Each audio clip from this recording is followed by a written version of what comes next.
We would get a hold of me. You're good.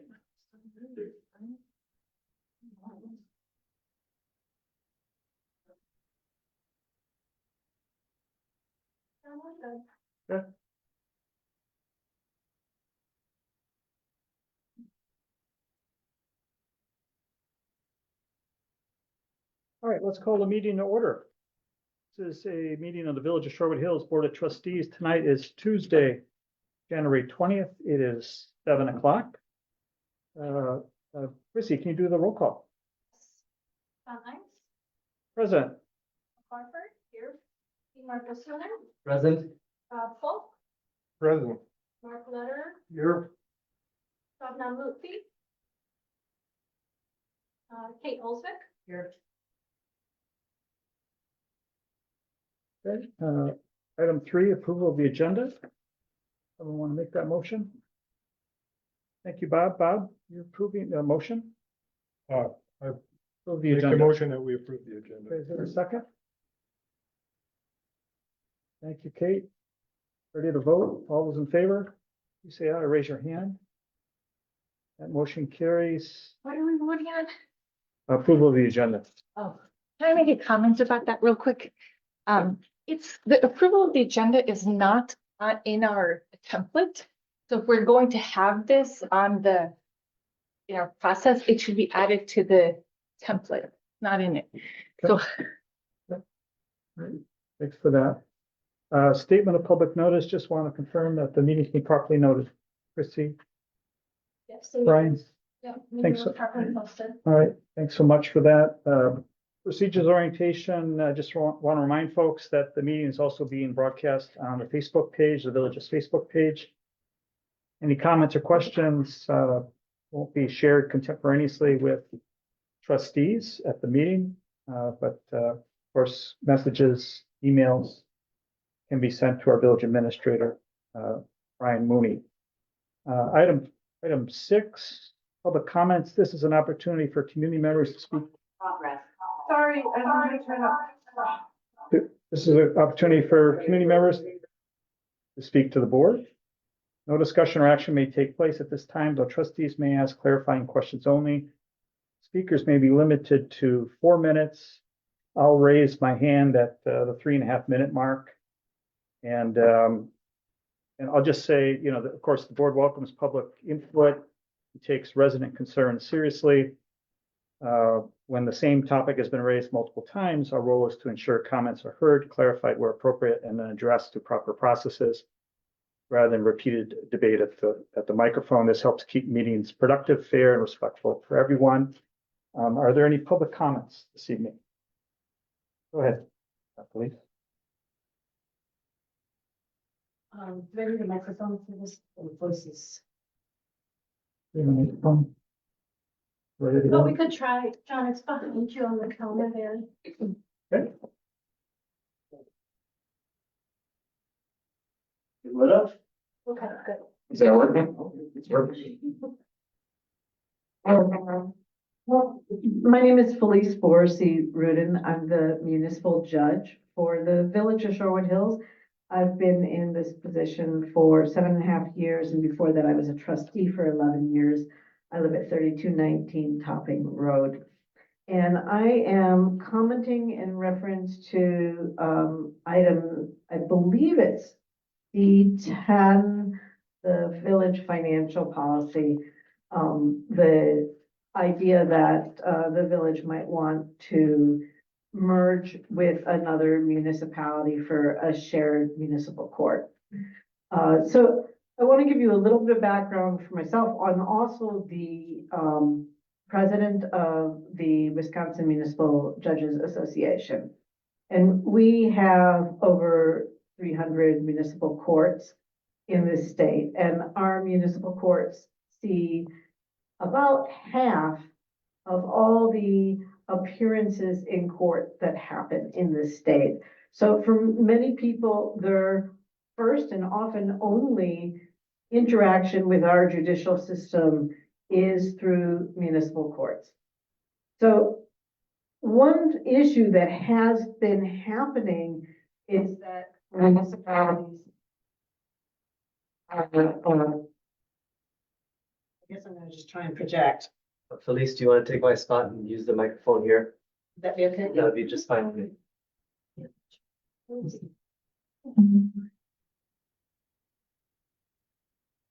Great, thank you.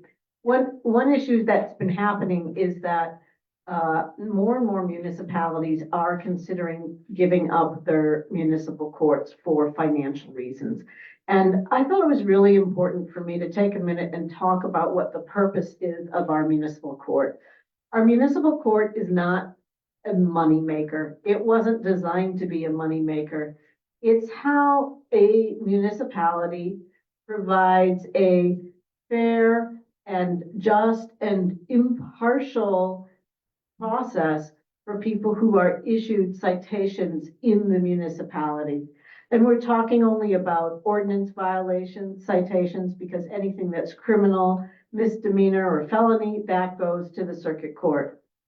But what we have is a system so that violations that happen in the village of Shorewood Hills are adjudicated in the village of Shorewood Hills. And that's meaningful. One of the requirements in state law is that the municipal judge has to be a resident of the municipality where the judge is adjudicating, except if you have a merged court between two or more municipalities. In that case, the judge is elected from those municipalities. So for example, if the village were to merge with Monona's court, then the judge could be elected from Monona or from the village of Shorewood Hills. Now, given that Monona has many more residents than Shorewood Hills, if something like that were to happen, the likelihood would be that the judge gets elected from Monona. So then you have a situation where minor issues, ordinance violations that take place in our small village of 2,400 people are going to be judged by, in my example, a larger city that doesn't have the same issues or concerns or culture that we have with respect to things like our roads, for example. Because most of our ordinance violations, let's face it, have to do with what's happening on our roads. And a lot of the violations that I see are speeding tickets. And a lot of those are happening right in our little village roads of Shorewood Hills. And it might be that the defendants are local, and then it's nice to be able to deal with someone who knows you and knows the culture, and it's simple and straightforward. But it's often that the defendants are not local. They're either living somewhere else and working in the village, passing through. We get Uber drivers, Amazon drivers, and we also get a lot of people who live in Eagle Heights and University houses. There's also a lot of tickets from people on our half of a University Avenue. But regardless, this is how we maintain what we want, because we have a judge who knows what we need and what we care about, and yet is willing to be fair and able to be fair. So these are important things. Before I stop, I just want to say two things about costs. So because since COVID, the police department was down an officer for quite a while. And so there weren't as many cases coming in, but now the police department is fully staffed. And in 2025, the municipal court brought in $69,000 in total collections. The village share of that was a little over $41,000. Now, when you look at what the costs are of the court, we do have wages for myself, which is at a very, very low rate. I assure you, if you merge with a full-time court like that in Madison, you're going to have someone who's at a much higher, more respectful rate for an attorney or judge. Then you've got the wages for my court clerk and benefits and some of our expenses for training. Administrator Brian Mooney said that there was an issue that our assistant court clerk had left. That's a minor issue. we're only required to have one court clerk. There are other ways to handle the assistant not being there. I feel like that's just not even worth thinking about. And if we wanted to hire someone, very easy part-time job to make a little extra money. I'm not concerned about that. But our total office expenses are in 2024 were $38,000. So we're making about a little over what it costs to run the court. You cannot include the cost of prosecution when you're looking at the court expenses, and you cannot include the police department. Those are separate line items by statute. All right, thank you, and I'm sorry for going over time. Thank you, Felice. Gloria? Am I supposed to use the microphone or is my voice Say you- enough? I think you can try to use the mic if you'd like. This is available. Wow. No, why are you here? Like, while you're there. Not that, not while you're here, but I would like to speak as a resident. Oh, okay, awesome. And you're entitled to. And so so I want to pick up on the same topic that Felice has raised, but a little different angle. So my approach is to, and I hate having my back to the camera, but my approach is regarding open meetings laws. So open meetings laws requires that the meeting be properly noticed. At the beginning of every meeting, John asks, has this been properly noticed? And Chrissy says, yes, it has been. And when it's been properly noticed, that means that 3 different agendas have been posted, I think by the police department, one at the village hall, one at the bus stop over by the school, and one at the bus stop over by Four Corners. And the purpose of posting that agenda is so that any resident can walk up to the agenda and say, okay, what is the board going to talk about tonight? Well, item number 7C, Roman numeral 2, is discussion Ehlers financial model results. And the Ehlers financial model results is something we've been talking about in finance committee. I know that at the board level, you've been talking about it too. And it's a lot of PowerPoint and discussions about what the revenues are, what the expenses are. We've got a financial cliff that we're coming up to, a known operating deficit that we're coming up to. It's a structural deficit. It's going to 27, 28, 29, 30, it gets worse. But it does not discuss the municipal court. And so if I'm a concerned resident, I'm looking to see what are we going to talk about tonight? It's the Ehlers financial model results. How am I supposed to know that actually that means we're going to talk about the village municipal court and how there's a proposal afoot to take our municipal court and combine it with another municipal court and explore that action, explore that possibility? How am I supposed to know that? I can't know that without reading 187 pages of the board package, which you shouldn't have to be required to do. That's open meetings laws. Secondly, it's discussion, Ehlers financial model results. I have revision, sorry. But yet in the markup here, in the discussion that Brian Mooney, by the way, I really like your summary analysis at the beginning of the whole agenda. I like that a lot. But in here, there's a motion on page 2 of 187 where the board is being asked to make a motion to authorize the village administrator to do something. That to me is an action. On the agenda, it says discussion. It doesn't say impossible action. It says discussion of the Ehlers financial model. And I think it's poor form. And I've already talked to Brian. Brian, you know I like you, but I've already talked to Brian about it. I think it's poor form. Poor form because I think that it's a violation of open meetings to kind of tuck something into Ehlers financial package when it has nothing to do with the Ehlers financial model. I think that's poor form. I think it's poor form to have a motion involved with something where it doesn't have possible action. It's discussion only. I think it's poor form to have this in front of the board without having it properly noticed to the public. And I think it's poor form because I think it should have gone through a different committee first. I think if it's a financial thing, it should have gone through the finance committee first. We are talking constantly about committee, using our committee structure for a couple reasons. One, so that residents can know what's going on in this village, but also so that the board isn't bogged down with all this. And so that is where I'm gonna tie up, and I'm gonna cede the floor, but I think I like it, Brian, I do, but I do think it's poor form. I think it needs to go into the finance package for discussion so that people can come out and speak then. And then police knows because it's in an agenda item, and then she knows that this is in front of the board. Thank you. Thanks for that, Gloria. Kurt Hansen. You have a very full agenda. I'm going to be very brief. I'm mainly here to say thank you. I want to thank all the board members for your trustees for your time. I want to thank all the village staff who are here. I truly appreciate the work you guys do. I want to especially thank John Imes.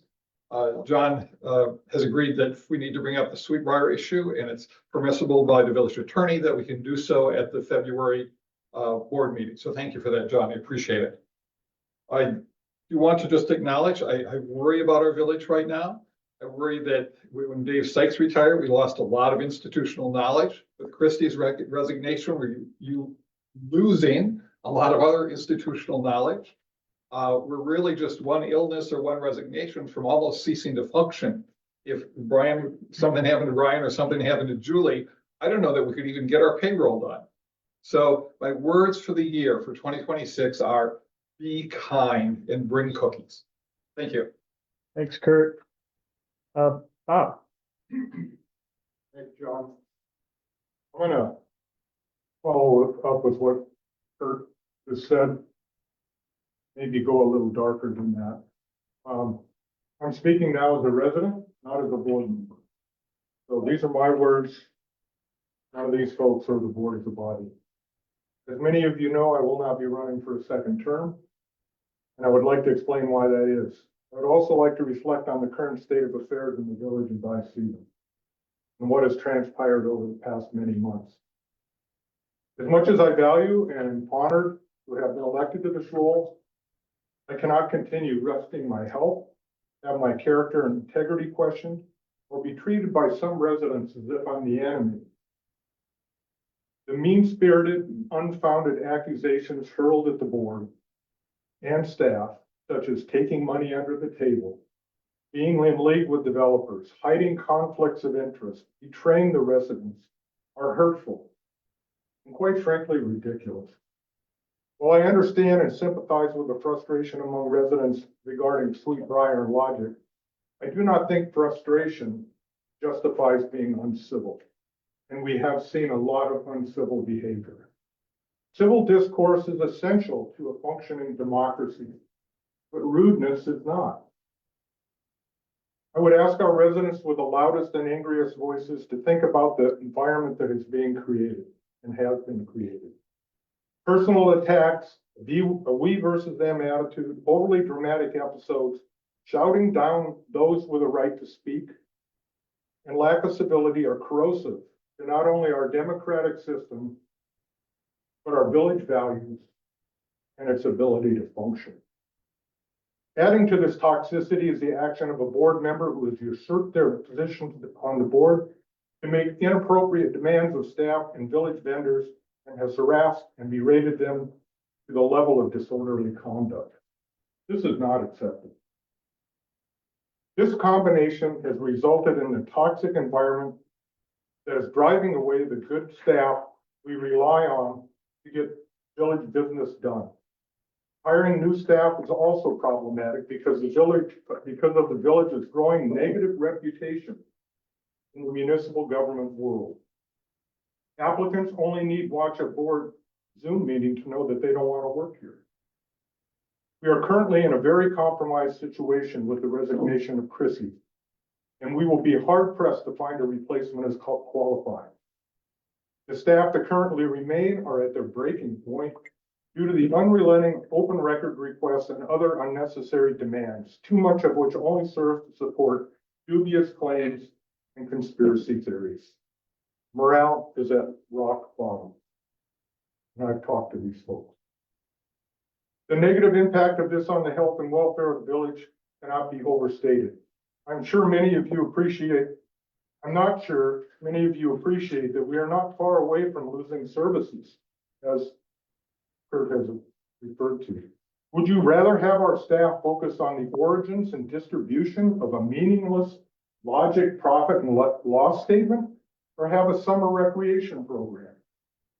Because it seems that is becoming the choice our remaining staff are having to make. We cannot do both. I would ask our residents to think about these issues and try to express your frustrations and concerns in a more peaceful and neighborly way. Let's try to get back to a state of civility. In conclusion, I value the opportunity I've had to interact with my fellow board members and learn about the ins and outs of local government. Getting to know our administrative, police, and public works staff has been particularly rewarding.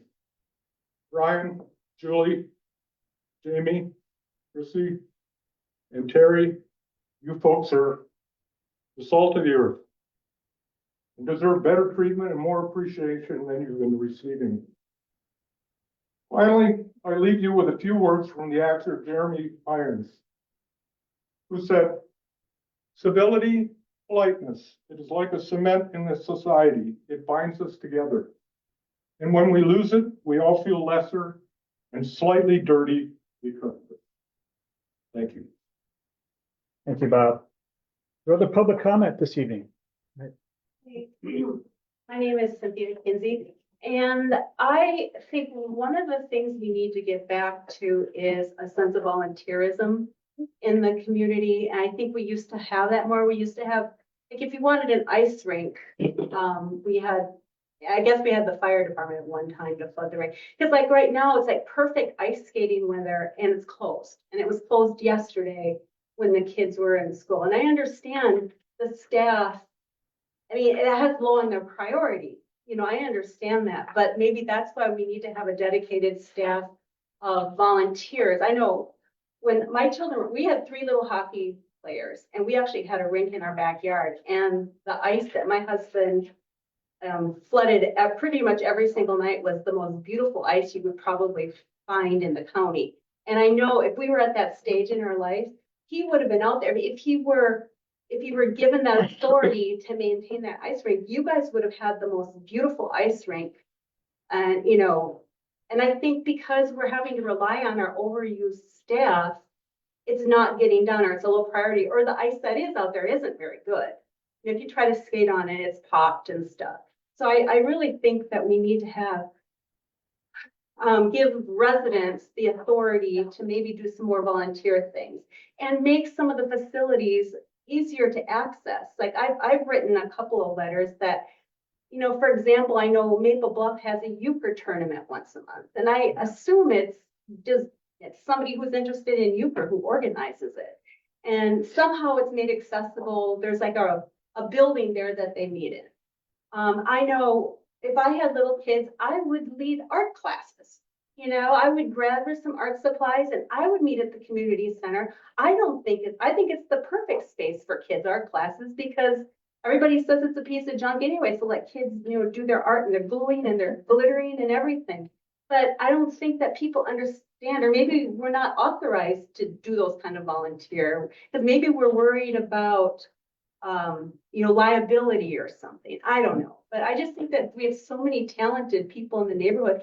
If it were thrown out there, hey, you know, you can run this program, we would have done it. When I had little kids, I would have been doing it.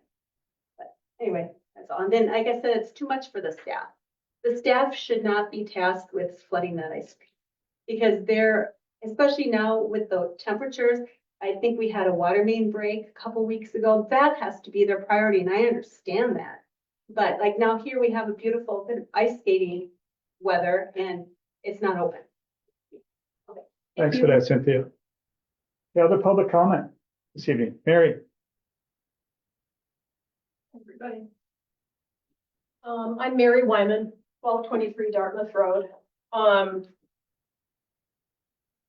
I took a long time to compose a statement, and I'm not gonna hopefully go over time, but I do want you to know, maybe some of this is gonna sound highfalutin or something, but every single word is very sincerely meant. This is not on your agenda, but each of you received a letter signed by 3 constituents about the Sweetbriar issue. It was sent to each of you trustees. And I know some of you have read it. I've been in contact with you. If you haven't read it yet, I really want to urge you to read it carefully and thoroughly and look over the attachments in the next few days because it's really important. And what I want to do is speak a little bit to the context of why it's important. A man many years ago said, "Justice too long delayed is justice denied." That was Martin Luther King. And of course, it's timely because we celebrated Martin Luther King Day yesterday as a federal holiday. I want to tell you that I lend my support for the request to you by our fellow residents who signed the letter. They ask for a simple board review and action on a building permit for the lots on Sweetbriar Road. This trustee review and action is supported by our own long-standing village ordinance. It's right there in our laws. And the facts of this case, the evidence that you have been provided, has not changed substantively since it was brought before this board in June of last year. We're now in January, so it's been a long time wondering and waiting for action. Dr. King also told us that injustice anywhere is a threat to justice everywhere. So why am I here talking about Martin Luther King and the violation of land use rules? It seems absurd in some ways to myself, but I think what he was saying, I know what he was saying, is that justice in Shorewood Hills, even on Little Sweetbriar Road, a 1-block road in our village, matters. Justice matters there too. 3 of your constituents signed their names to that letter, but I want to make it very clear that there's a large, diverse group of village citizens who all share the same concern. We are old, we are young, we're male, we're female, we're retired, no kids, we're raising young children, attending the local school, and we live all over the village. This is not a hyper-local concern. And the people by and large see this as a case of injustice and the failure of processes to support the rule of law. Mr. Reber and his investor group have made decisions along the way, and they have decisions to consider moving forward. For example, they could decide to work with adjacent landowners in buying or selling land to bring all of those lots into compliance with the laws of our village. They could decide to sell all of the land at that site and move on to their next project, or perhaps something else. We citizens have also made decisions. We've requested official government records about this case over many months. We've reviewed and organized them. We've sought legal counsel, including with a criminal lawyer. We've communicated our concerns to this board, to the president, to Mr. Mooney over and over again. And again tonight, I am here seeking justice, and you have a letter in your hands laying out the issues one more time. You trustees, you've also made decisions about this case over the past year. And of course, each of you have choices moving forward about how you will stand up for the rule of law, for fairness, for justice in our little village. It is the responsibility of each of you to do everything in your power to protect and uphold the interests of the village. When truth comes to light, citizens have an expectation that the government will also hold to a commitment that the rule of law prevails above all else. The Reber LLC Investment Group, they're a dime a dozen. They're developers all over. They have a right to make a living for themselves and their families, but no one should be above the law. And I think the most difficult thing for me among everything in this whole situation has been the sickening feeling that public officials who are in a position of power to hold people to account and have the evidence at hand are ignoring the truth. This is about justice and truth. This is about good governance, and it's about citizen trust in the government and the public officials. In conclusion, I ask each of you, public officials, elected, appointed, consultants, residents, I ask each of you to think about what will your legacy be? Will you be known for courage, clarity, candor, and seeking the truth? Or will you be known as someone who, for whatever reason, chose to let this slide? For everyone in the room, as you think about the decisions before you, I want to share one more quote from Dr. King. The time is always right to do what is right. Thank you. Thank you, Mary. All right, other public comment this evening? Marilyn?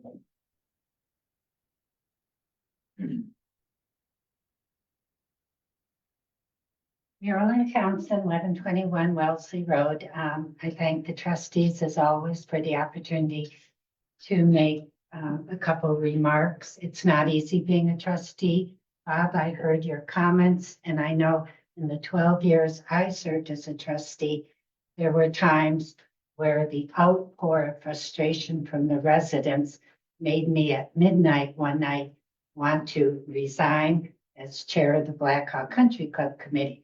So I know the stress that sometimes goes with being an elected official, which brings me to one of the agenda items, discussion and possible action on the Village Ethics Code revision. The Ethics Code is an issue that I had great concern about during the 12 years I was a trustee.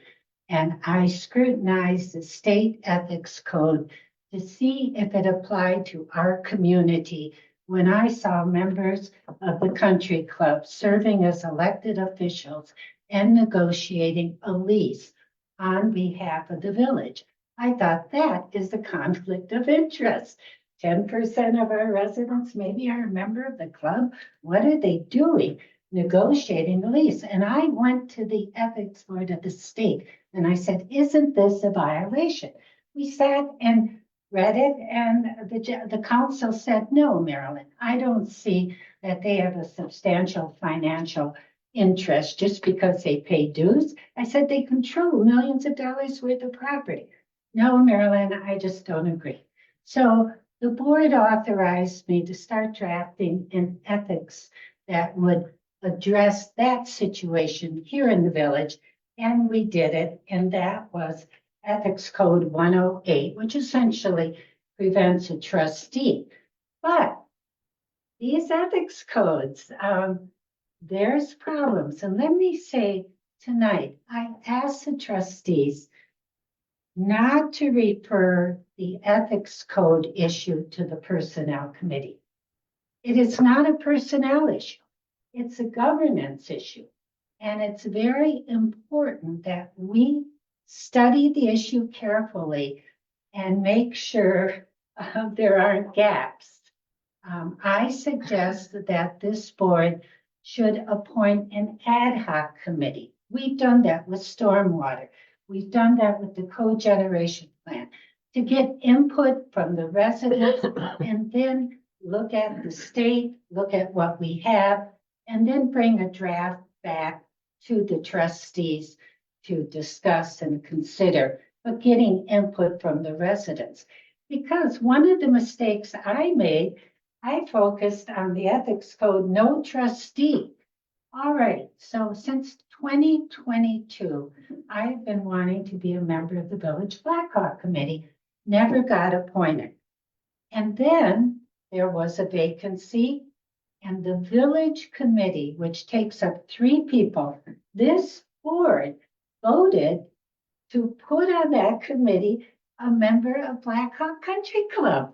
And I said, no, it's the village. It should not be a member. They already have 3 members. And the president said, well, I'll represent the interest. You don't have to worry. And it's a good person. I know the person, but that person is a member, and you cannot be a member of the club and still advocate, I believe, on behalf of the village. So what we have now is we have a village Blackhawk committee that has 2 village people, 1 Blackhawk member, and then there's the Blackhawk committee, which has 3. Now, I don't want to look like I have a single-minded mind, but I do want you to know that I have some familiarity with ethics. And I recommend this not go to the personnel committee. It go to an ad hoc committee, and people like myself or other people who want to volunteer for a 3 or 4 member committee, we have an opportunity to volunteer, state why we think we're qualified. give the board a deadline and then report back. Because I think it's an important issue and I think it's timely that we address it. Thank you. Thank you, Marilyn. Johnny, John Fagley, I read the packet. Boy, that was exhausting. It seemed like there's so many things in the village and the packet. It's like running a Kool-Aid stand. Everybody's trying to save some money here, save some money there. When I looked at the courts, the court is called a municipal court because it's part of the municipality. If you lose that, you lose a character that makes the village the village.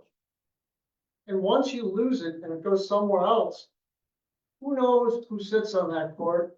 Who knows how much it costs? The costs can go up and then it's hard to go back. So I don't think that saving $10,000 by losing our court makes any sense at all. The real elephant in the room is that our departments have expanded in personnel. They've expanded in cost. And if you look at the budget, it's blowing the budget up. A few years ago, you could have gotten up here and said, look, the budget's blowing up, we may not have a village. Well, now that's a reality. So somebody's gonna have to make some tough choices. If we don't, we won't have a police department at all. We won't have a village at all. We have to be frugal. We have to be lean and think well. And if we don't, we can't meet these budget deficits that we're having. And we're not going to make that up by finding some committee to donate some money. We're not going to find that by getting rid of the municipal court. There's going to have to be some real structural change or we're in really deep trouble. So you can talk and talk about all these little things. But the big issue is that budget that everybody's been working on this year and is shocked at what they're finding. There have to be some substantial cuts if we're going to exist as a village. If that's what we want, we have to work at it. Everybody may have to sacrifice, but in the end, it's probably worth that sacrifice to have the character of a village. That once we lose it, it will be gone forever. Thank you. thank you, Johnny. Chrissy, I was about to say Dave DeVito is online and he's been waiting a bit with his hand up, so okay. I don't know if we want to give him a chance. Dave, are you able to join us? Thank you. Can you hear me? We can. I wanted to address specifically Mr. Falk's comments on civility. I think for the most part, he's right, but for the wrong reasons. Civility also includes honesty. Civility does not mean that the public is not allowed their rights to see what their government is doing, specifically with open records and also just with ethics. Civility means we get to question. A few months ago, or a number of months ago now, when Logic was just getting, started in the public light, you had two developers stand up in the public comments and chastise residents for asking questions, chastise residents for filing open records requests, chastise residents for expecting transparency from the government. This was way before we found out all that was going on behind the scenes with Logic, mostly through open records requests and through the efforts of residents and some on the board to find out the truth about how Logic came about. I can tell you I got an open records request fulfillment after 3 months related to the Village Hall, specifically the sale of it on Monday, yesterday. It was one email chain, which, whether that's right or not was another conversation for another day. But I can tell you, just so everybody knows, President Imes and the seller's agent and the developer were discussing Logic in 2024, way before the closed sessions, way before the board heard about it, way before the public heard about it. So, these open records requests are important. And one of the reasons this got so heated in Sweetbriar as well, but Logic specifically, is because we were shut out. And I can tell you this is a theme. It is not the residents' fault. Now, could there be some, inappropriate, bordering on uncivil behavior at the margin at times? I won't argue that that's not possible. But for the most part, this village is pretty civil. The issue is not the residents. The issue is not that we want transparency. The issue is President Imes and the way has run and is running this village.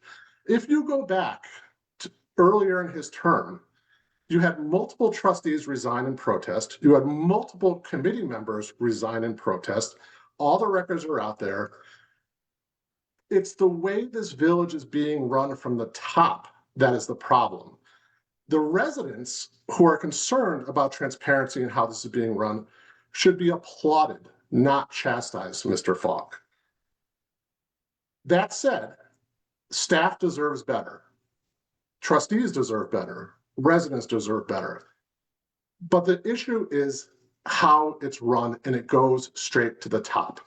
There's more to come from open records. I have multiple open records from October. The one I received on Monday was from October, and I received one email. I don't understand how that took 3 months. Open records, sorry, Carol, is it still and remains a dumpster fire. I have multiple open records that should not be difficult to fulfill. The way they're fulfilled is questionable. We'll talk about that next month. But I just want to make sure everybody understands civility does not mean silence. It does not mean we don't get to ask questions. It does not mean the questions have to be comfortable. It does not mean the questions can't be embarrassing when the truth comes out. We have to get away from chastising residents who helped this village block and for sure financial disaster and logic, and helped block, hopefully will block Sweetbriar as well from destroying a small part of our village that is very important.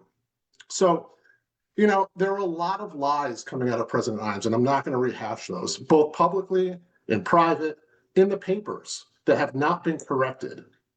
That is uncivil, and I will not stand for residents, developers, or trustees chastising other residents who want to be involved, who want to be engaged. We are lucky to have this group of residents so engaged in holding government accountable, as well as helping and volunteering. And that's part of this village. Thank you.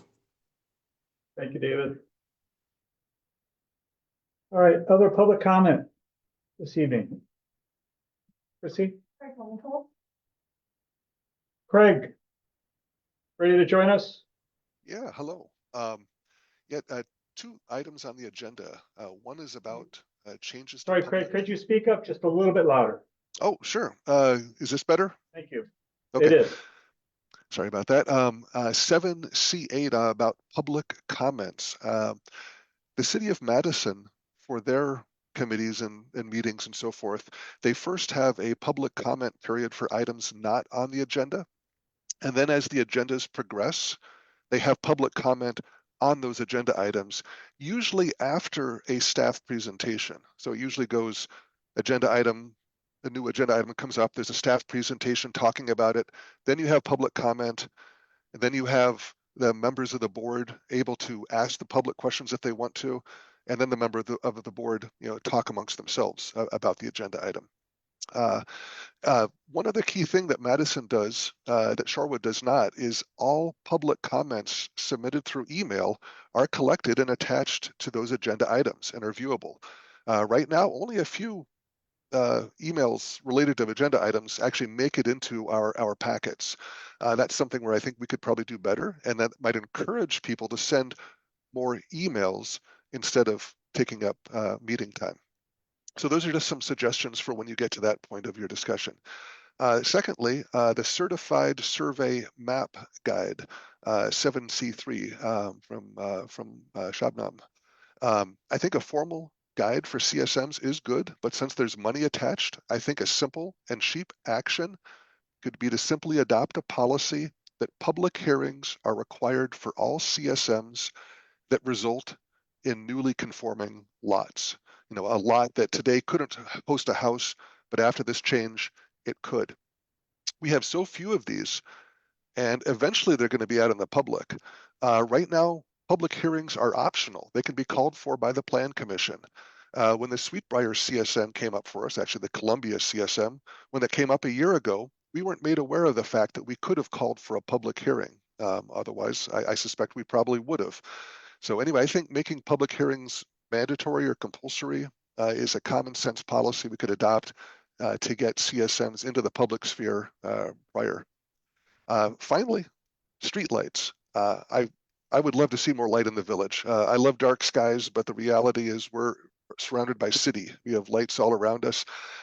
So many dark corners in this village. So I'm a big supporter there. Thank you. Thank you, Craig. Appreciate that. Can I make a quick comment? Sure. I think the reason my name is next to the CSM agenda item is because I brought it up in September, but I did not ask for it to be on the agenda today, just to clarify. Thanks for that clarification.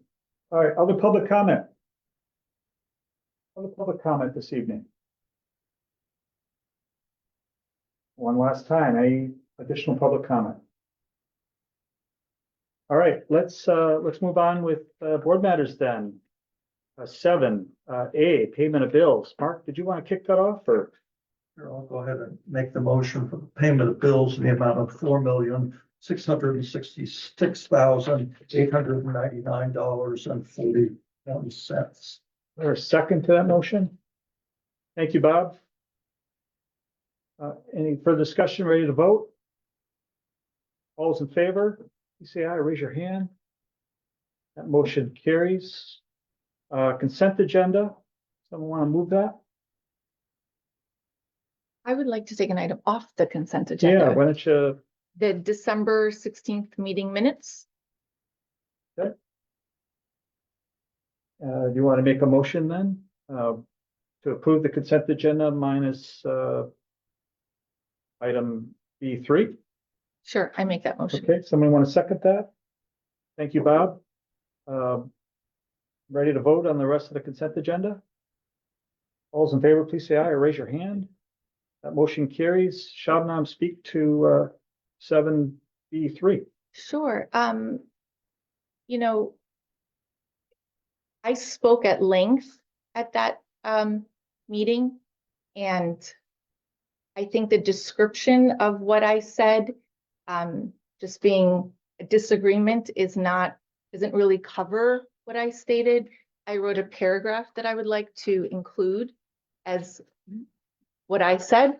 I can read it out loud, or we could put this at the next meeting. What would you like? Chrissy seems to nod her head. Yeah, you could send it to myself or Julie, and then we can make that correction. Okay. So do you want me to read it now and then we approve it and send it, or do you want me to just put this at the next meeting? If the board wants to approve it as amended, we could do it tonight and have the approval done. Otherwise, it's the option to do it next time. Do you have a preference? Is it a short read? Like 5 sentences. Go for it. Okay, so Lutfi described experiences with discriminatory remarks both earlier in her life and while living in Sherwood Hills. She stated that staff behavior changed after the email she sent to staff asking why police had been called while she was in Fitzgerald's office. And she contrasted staff's interactions before and after her email. Lutfi stated that on November 25th, Chief Weitzel did not have her body camera activated when she was called, but then did after reading her email. Chief Weitzel recorded Lutfi the following day. She noted inconsistencies in staff statements, including staff assertions that Ms. Gloria Beach, a resident in the lobby, could hear Lutfi's voice. However, Ms. Beach disputed that assertion and attempted to submit a statement, but was not permitted to do so until the date of the board meeting. Lutfi stated that staff statements appeared coordinated. Lutfi stated she did not know her hand hit Fitzgerald's desk when in Fitzgerald's office. She stated that she would not have been there had President Imes provided the spreadsheets he received from Logic, or if Village Hall had timely responded to the open records requests. She explained that her email was intended to raise concerns about perceived bias. Lutfi stated that she expects to be able to ask staff questions without those questions being viewed as offensive, and expressed concern about the impact similar police interactions have on minorities, particularly those holding visas in Eagle Heights. That is like a summary of what I said. So I motion to approve the meeting minutes as amended with what I just read. I didn't catch this. I'm gonna say this, that I did not state I had been at that meeting. Gloria, I'm sorry, I was not at we're in the a board meeting. Okay, I know where you're at. I'm right here. And I'm Okay. saying that there is a statement in here that is simply not Gloria, true. you're out of No, order. You're out of order, Gloria. We'll just move on. John, let me finish my statement. She stated that she had been at the meeting in person earlier. I never said that because I wasn't at the meeting. I wasn't. I'm gonna suggest that Shadnam, you provide your, So I'm gonna make a motion. I'm just gonna make a motion to approve it, and I'm gonna email this to Chrissy. right. From my standpoint, I'm gonna want to see it in the minutes before I approve them.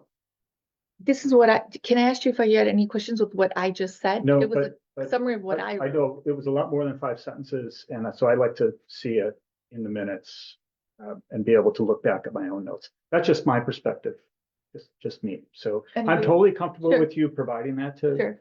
Chrissy and it going in there, and I'd love to see it. And then the board can decide if they want to move forward right now. Anybody else? Sure. Okay, we need a motion on the table and I if it's motion- seconded, we'll have the Okay. discussion and then we'll have the vote. I motion to approve the December 16th board meeting minutes with as amended with my short paragraph describing what I said during the meeting. Is there a second?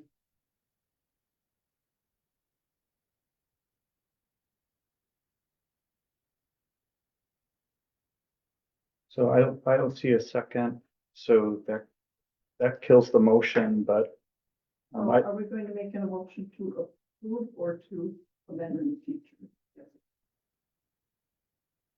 We're gonna make the, Dietmar, I'm gonna make a motion to amend in the future for Shabana to provide the information to Chrissy for the conversation to happen and to correct the minutes and have it come before the board at the next meeting. thank you, Dietmar. So thank you, Kate. All right, ready to vote on that? Or further Well, discussion about I it? guess I have a question. Yeah. Is it normal for elected officials to write their own narrative about what happened in the meeting? Or is it supposed to be a clerk or note taker that is interpreting that? Yeah, It seems to me it's a little sketchy. The meeting minutes are like supposed to be official records of the meeting. And to have one sentence in there that just says Lutfi was, she disagreed is really not what and for every person to have like, I spoke way more than anybody else did. It's a pretty biased meeting minutes if you don't see it that way. Shabnam, I look here at a statement. Falk stated that he was alarmed that staff now feels unsafe and may require police presence during future interactions with trustee Lofty. Is that Yeah. true? That's what He you said? stated that the behavior described by staff, including shouting and desk pounding, was unacceptable. I think what I said was fuller and had more to it than that. But this is how they interpret it. They got the essence of it. And, I think that's what we have to. I didn't bring that up specifically. It just happened to be there. Yeah. But that's from one of the minutes. So we have a motion, we have a second. If trustees have additional comments they want to provide regarding these minutes, feel free to do so. Chrissy will welcome those, but I'd like to move forward with this motion if I can. One other option, because I think that, John, you had them include what you said at the resignation special board meeting in those minutes. Like I could write a much more detailed thing and have that included the way you had your speech included. If you want to do that, Shabnam, I'm fine with that. I think that fits within our motion. Okay. All right, ready to vote? We get Dietmar to repeat the motion again. Dietmar, I wish I remembered all the details. I wish I remembered But it the too. essence of the motion is move on. But I'll rephrase, so let me get back to this, y'all, so get focused. Well, I'll support that motion to move on. Go ahead. Motion is to revisit the minutes at a future meeting in February and for the record to be corrected. Chrissy, I think in the past you watched the meeting minutes before, or corrected the minutes, updated the minutes, and I don't even know how to address, John, your comment in all of this. For trustee Lotfi, for Shabnam to work with Chrissy to, oh my gosh, I'm not making any sense. Carol, help me out. You should have stopped after the first sentence. Julie, thank you. Apologize, and I'm not trying to hold any. Keep in mind, Chrissy is only here for 2 more days. Doing the minutes alone is going to be excessive for her to get done, along with all the other things that she has been working all weekend trying to get things done for us, which we appreciate very much. I think we need to make this as clean as possible.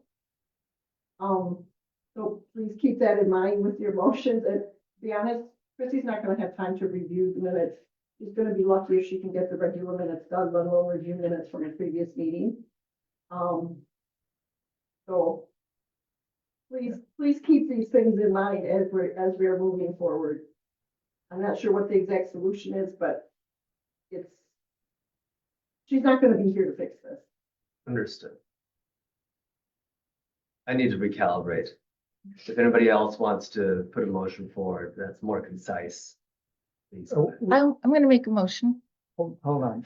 We have a motion and a can't- second. Unless Chrissy wrote it down, I can't recall it. My understanding of the motion is information is being provided by Shabnam to be part of the minutes for our consideration at the February meeting. Yes. That's my understanding. We have a second to that. I'd like to vote on that and move on. Does that work? Any objection to that? Sorry, so Dietmar's motion is no longer, it's not on the table. It is no longer on the table. Sean just made a motion. No, Okay. no, No, there's a let's vote motion on and that. there's a second. You have to vote on it. John was just recapping I it. was paraphrasing and recapping. So if there's a disagreement as to what that, my understanding of that is, then we should clarify that. The motion that's on the floor, which nobody knows what it is, including me who made it, is for the meeting minutes to be reconsidered at the February meeting, for trustee Lotfi to work with Chrissy to button up the meeting minutes and then present it to the board for consideration. That works for you, Kate? Yep. Okay, ready to vote? All those in favor, please say aye or raise your hand. Opposed? Okay, that motion carries. Item 7C, new business resolutions and motions. C1, discussion possible action 2026 village facilities project. Brian, do you want to speak to this for starters? Sure. So again, a lot of material in the packet for everybody this evening pertaining to agenda topic 1, the facilities discussion. As you recall, we had our facilities workshop back on the 13th of December. We have a summary included within the packet from what was covered at that meeting. We subsequently sent out a resident survey to the village. Those answers, responses have been compiled. That feedback has also been included in the packet materials this evening for everyone's review. I have asked our Public Works Director, Mr. Hanschke, to provide a list of wants versus needs at the 1008 Shorewood Boulevard Public Works Building site. I've asked Chief Weitzel to include a memo pertaining to the needs for her department here at 810 Shorewood Boulevard. I provided a summary within the agenda notes outlining how we can move forward with this project this evening and some of the points of issue that need to be resolved as we decide which project we'd like to proceed with. And there are 2 accompanying documents in the packet pertaining to a recap of the facilities discussion as a whole, as well as a potential request for proposals or RFP for some of the items we would like to have identified and addressed within any submission out to architecture and engineering firms as we move this forward. So a lot of information to go through tonight. I'm happy to answer as many questions as come up or what I'm able to answer. And I included a potential avenue or pathway forward that we could potentially resolve this with 1 RFP if we so choose, in a phased approach to handling the facilities projects versus multiple RFPs and different timelines. So happy to begin the discussion, kick things off, or answer any questions you may have. Questions for Brian?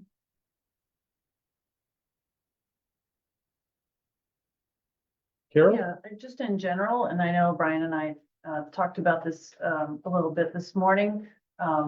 It seemed like the way things were going before the holidays was a focus on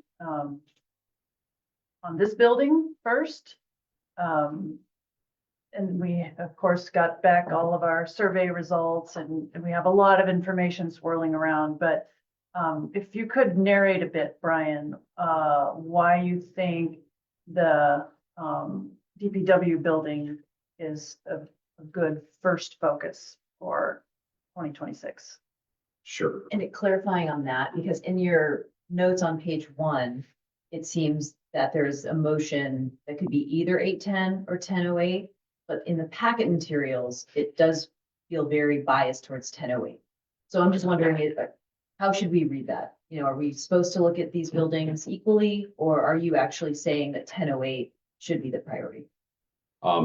Well, I think that's a good question. And I think there's a couple of ways we can interpret the way to move forward with this. The first is, I think if we look at the responses that we received from the village residents, one of the pieces of discussion within the greater 1008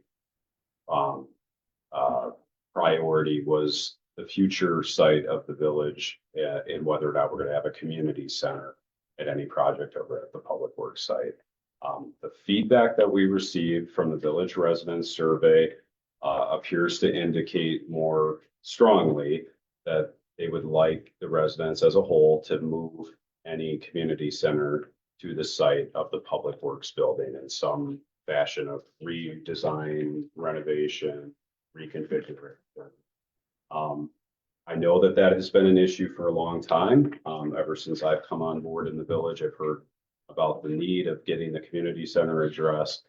I do believe that we have an opportunity to have it placed there. There is enough room if we reutilize the space appropriately.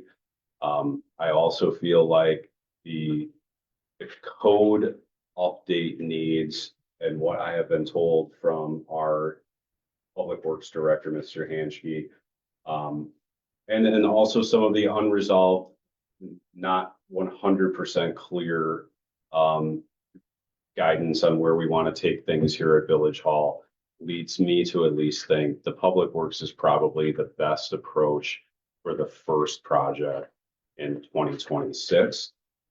I think we can get it accomplished within the budget parameters that we have set up right now within our CIP. I also think it is a good opportunity for a firm to prove to the board and to the village residents that they have what it takes to stay to a timeline, stick to a budget, and prioritize a design that we feel like is acceptable, reflective of the village character that we want to have at any kind of redesigned building. And then also gives them the extra incentive to stay to that timeline, stay to that budget, so that they earn the right to do whatever is decided to be done at this location. And it buys us a little extra time to figure out what it is that we want to have delivered here at 810 Shorewood. So my personal recommendation would be to go forward at 1008 as that being our first project. Again, this is for discussion. I'm all ears and I understand completely that people will have different opinions on that, but I just feel like right now the consensus feeling from the responses that we had is that that's the best direction to take. Dietmar. Yeah, Ryan, it was good for me to listen to your thought process in all of this. And you're right. I don't think all of us are necessarily going to agree on the process driving this forward. But if I could offer just a few observations on how in my mind I'm trying to parse this out and in a very meaningful way push things forward. And I really appreciate Terry or Mr. Hanschke's summary of the needs for 1008 and the wants for 1008 as well, because they're very tactile. And you're right, I think there's an opportunity that we can engage on a number of these items on this list relatively post haste. Now, you and I will disagree on this. I don't think it needs to tie to an RFP process for architecture and design. I think that, electrical upgrades, outlets, light fixtures, those are part of the facilities improvement, the operational improvements that we've talked about and that we, in the December meeting, really consolidate our thoughts. And yes, this is meaningful work. We need to do this. Those, I think, can follow in some ways, a traditional procurement process. So maybe not all items on the wants list or all items on the need list get done. But I don't think they need to tie to an architectural and engineering procurement model to then do plans, fit it out, and follow that process. I think these are operational improvements that really want to happen and really need to happen. Now, I'm interested to hear from other board members if they agree with my sentiment or not.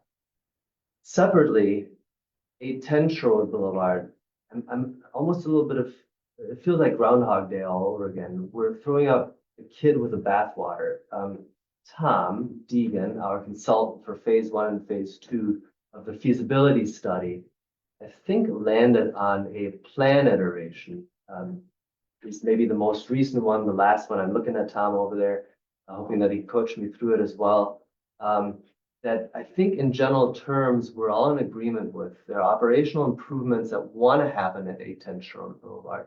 And that work, those plans, that information should really be used to then inform the RFP for architecture, engineering services, or design build services to have these operational improvements here. I think, again, I don't want to speak for the board, but my sentiment is that we want to keep 810 Sherwood Boulevard. We intend to keep 810 Sherwood Boulevard, and we intend to provide operational changes, improvements, along with facelift updates, interior, likely exterior, and that should be part of that RFP response.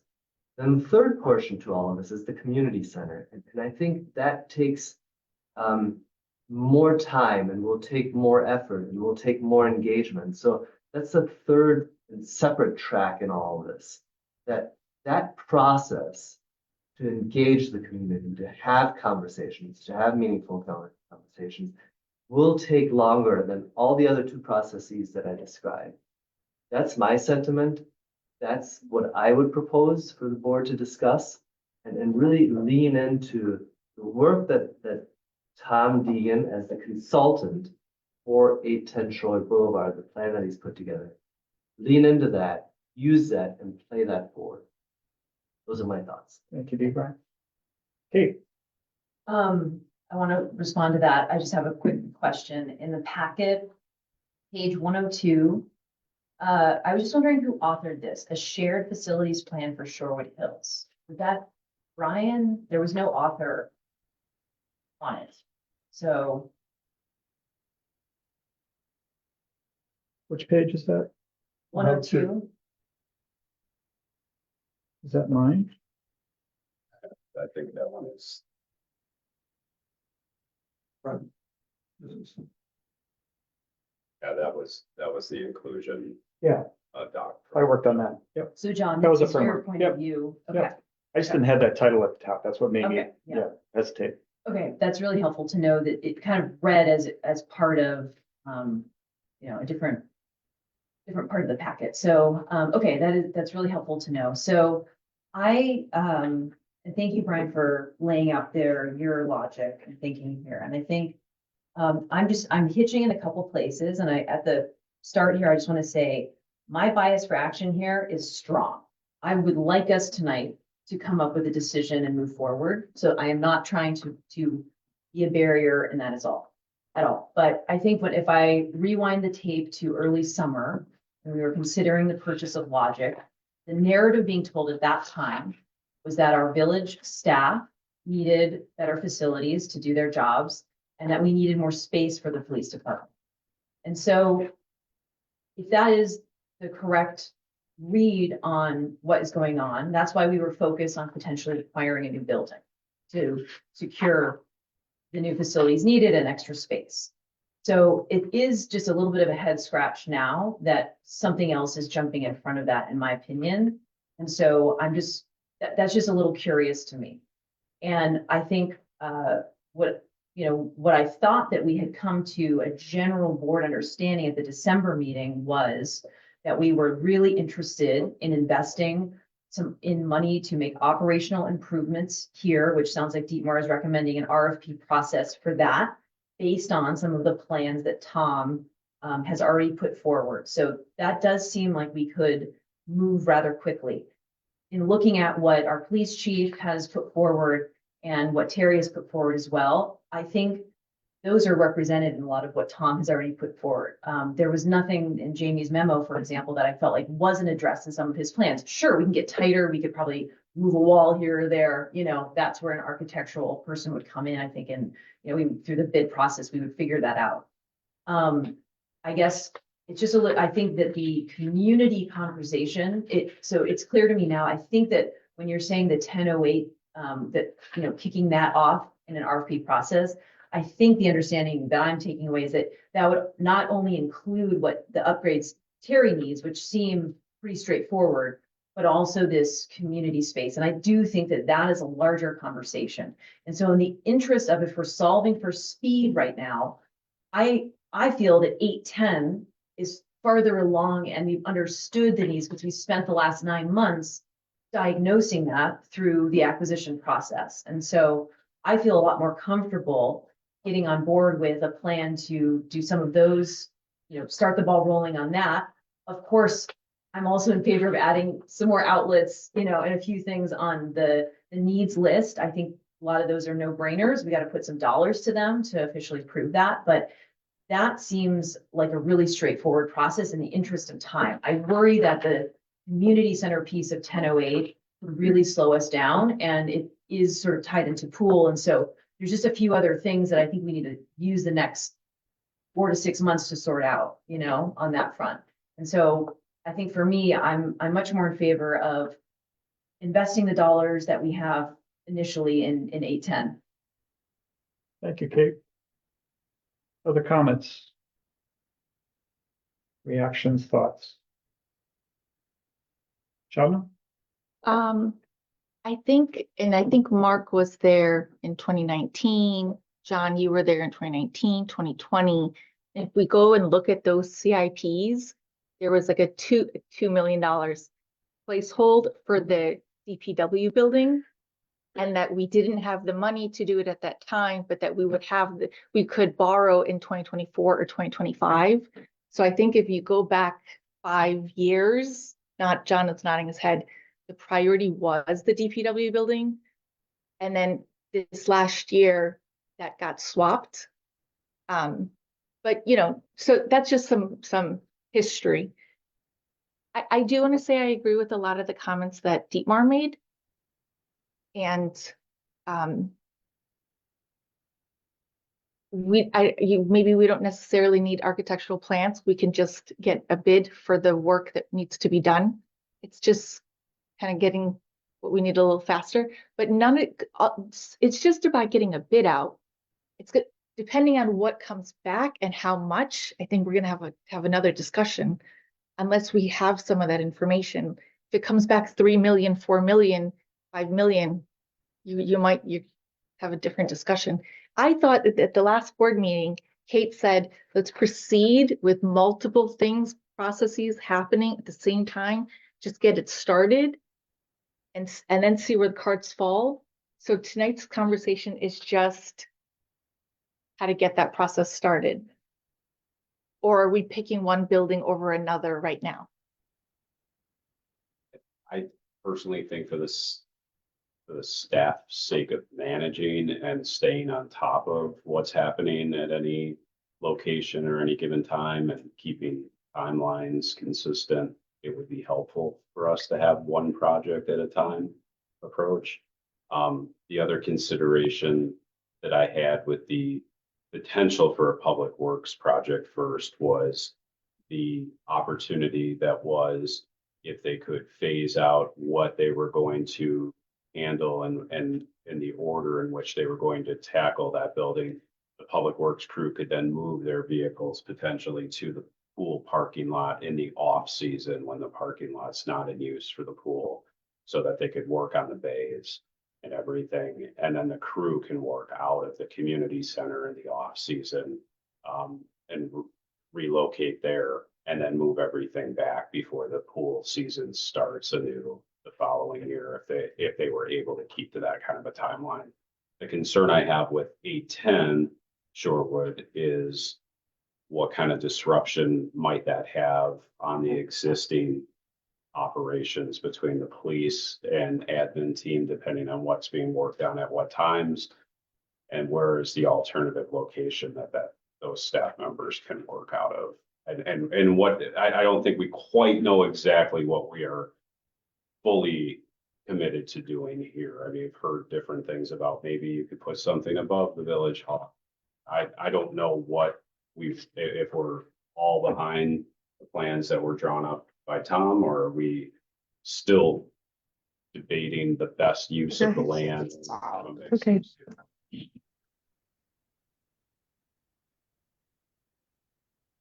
Yeah, I'll speak to that. Again, this is just my voice. My sense is that Tom, I wish there were like name iterations on your plans. Let's call it iteration 5A. I have no idea, but the most recent one that you had shared that really scaled back the scope of the improvements interior was the path forward. That's for me, that's what I understood the direction to be. And that should really inform an RFP that, we need to follow the procurement process. I get it. It can be put out again, whether it's for architect engineering procurement, whether it's design build procurement. I think maybe the board doesn't have to decide the process by which this will get delivered, but certainly a conversation with someone like Tom could have meaningful impact to guide you in the process. Or Brian, I guess I just don't know your background in having experienced RFP processes and how to deliver them. Maybe you're fully vetted and I'm just speaking to the wall here. But I think there are so many paths forward, but 810 Shorewood Boulevard, that RFP should go out sooner than later. And I'll restate my position in terms of 1008 Shorewood Boulevard. I only understood the improvements to be adding outlets. If their insulation needs to be added at the ceiling, doesn't need architectural plans. If a boiler and 2 boilers need to be replaced, it doesn't need architectural plans. But I also put the caveat out there that I personally don't want the roof to get raised, as unfortunate as it might be for Terry's operations, but we got to draw the line somewhere, and then have a broader discussion about community center. Now I'm repeating myself, but that's a much longer process to spool up and figure out how that will fit into 1008 Shorewood. Mark? Yeah, I don't think we should get too hung up of form over substance. Focus on the substance and let the administration figure out the form. Working with Tom, working with Terry, whatever. But it seems to me that the consensus is to move forward with what I would call the operational improvements, maybe accepting the roof, because that's a biggie, obviously, but all the other operational improvements for DPW in the north end of the building. And we leave the south end of the building as it is for now. Having this discussion we need to have about the community center. I mean, one of my major concerns there is that there's no parking. I don't know if the residents appreciate there's no parking during the day at the DPW site. It's fully occupied by the staff at that time. So I'm not sure whether they appreciated that when they thought about the location, that they wouldn't have a place to park. But anyway, that's for another day. So from my point of view, I'd like to see us fast track these operational improvements in whatever form makes sense, and let's get that done.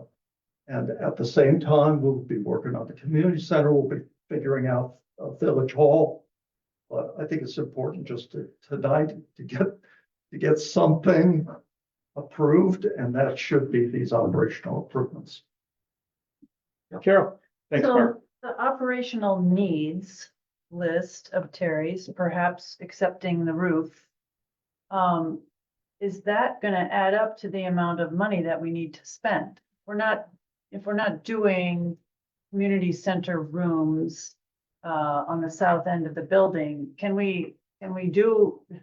It's always a strange thing when your problem is how to spend the money, but it comes up more than you think. If we do these little, these important but not so complicated operational improvements, is that going to get us? I mean, how much money is that going to be?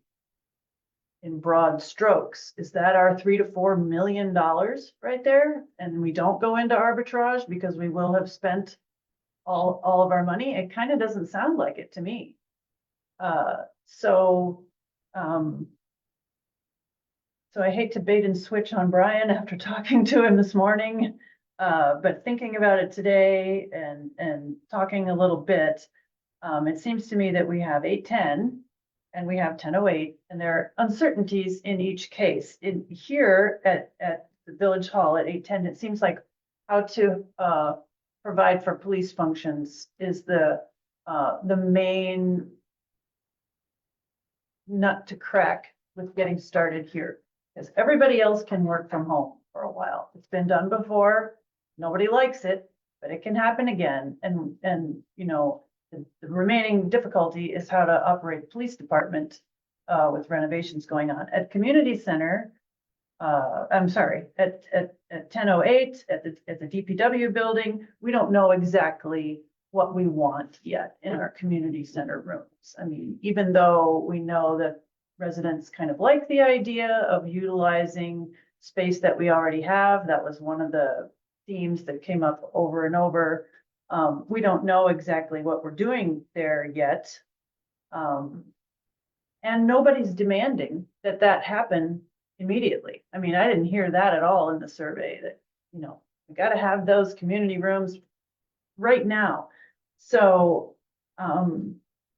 if it's possible to generate the RFP and to figure out logistically how to keep our police force going, I'm in favor of moving in that direction. That's where we landed before.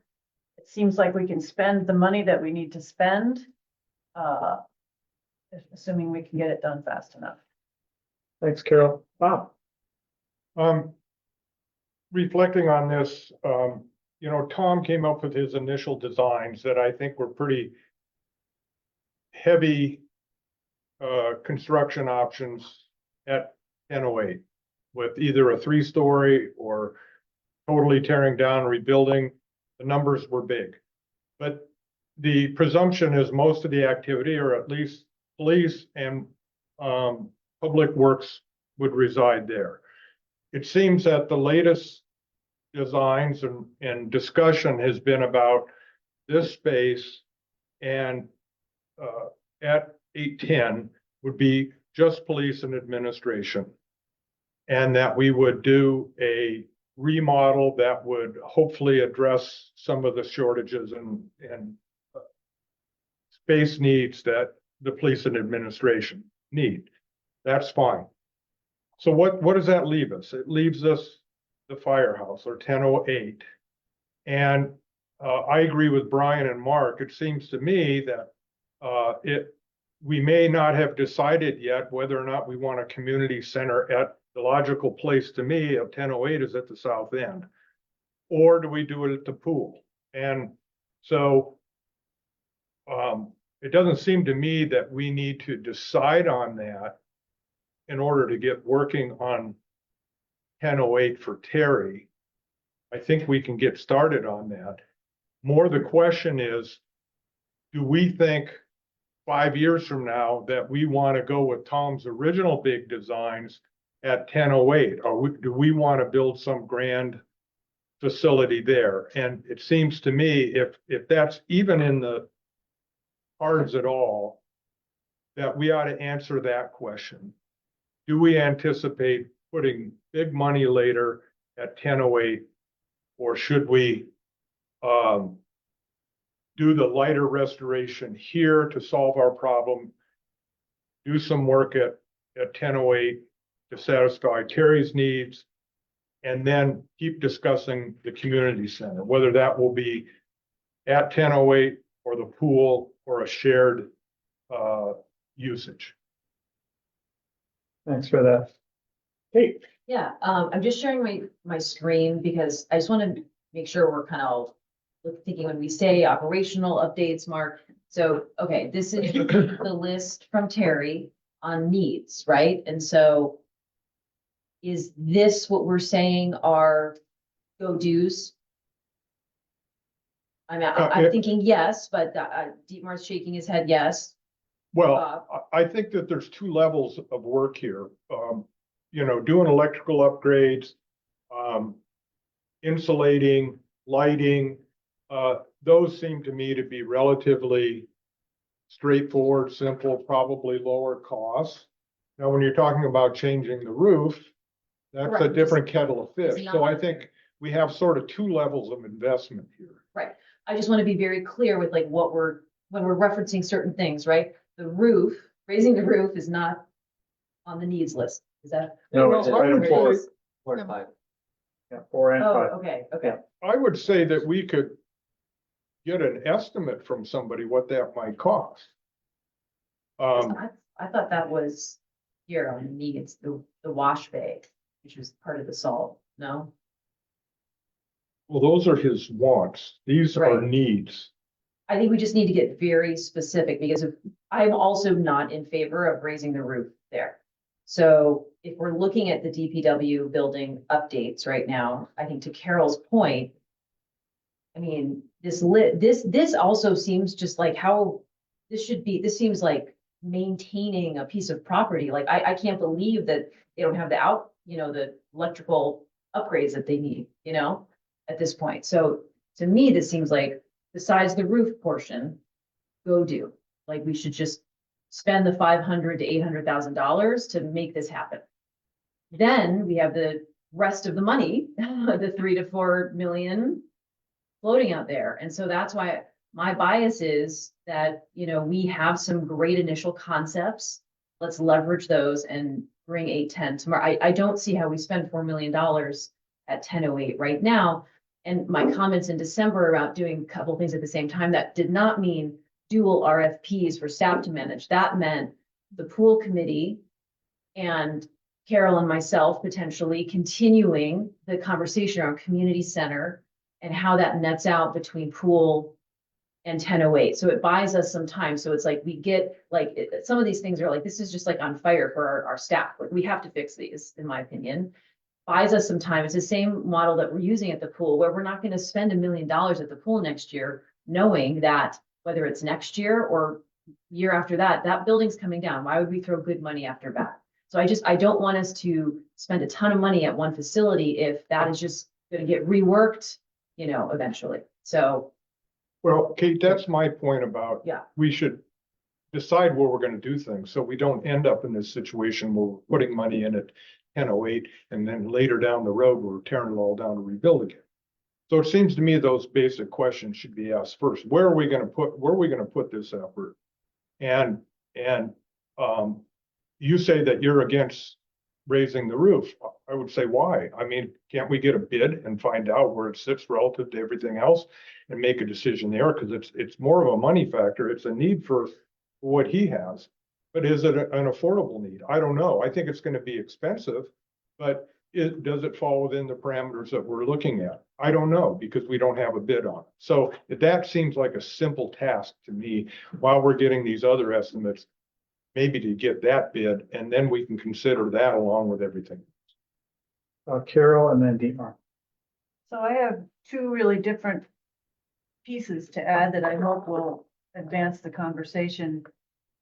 One is sort of RFP or bid fatigue. I mean, no matter how much money each one is for, the staff is going to have to get these bids out. And, I am sensing that putting a full RFP process out for this building and also getting, 6 or 7 different bids for all the other things. It's just gonna, assuming that's not gonna work for staff. That's part of the reason why we have to make a decision. So that, and that in turn is the reason why I'm in favor of the 810 right now. Because not only are we uncertain about community rooms at 1008, we're also uncertain about the roof. So, you know, we can't have the staff going in a zillion directions, even if they're not all a lot of money. The second piece, Bob, I think, and you know, this is just my gut sense. I didn't look at the long-term CIP today, but you know, my general operating sense is that after we spend these monies, our CIPs are gonna have to go to the roads. That's what's up next is the roads. And correct me if I'm wrong. I don't think we got 13 million out there waiting in the wings to tear down 1008 and build a new 2 or 3 story building. I don't think it's in our future. Right. So for me, making best use of 1008 is a high priority for the foreseeable future as far as what I've seen. Okay, thanks for that. Dietmar, I think you're up next. Concur with that last point, 100%. That's exactly it. I'm not going to regurgitate it. Kate, because you pulled up that needs list, would you, and you're logged in, so would you mind sharing it again, just so that I can articulate my thoughts one last time? As far as 1008 is concerned, there are a handful of items that I think we should just go and get done. Totally agree. These are operational improvements. They just need to happen.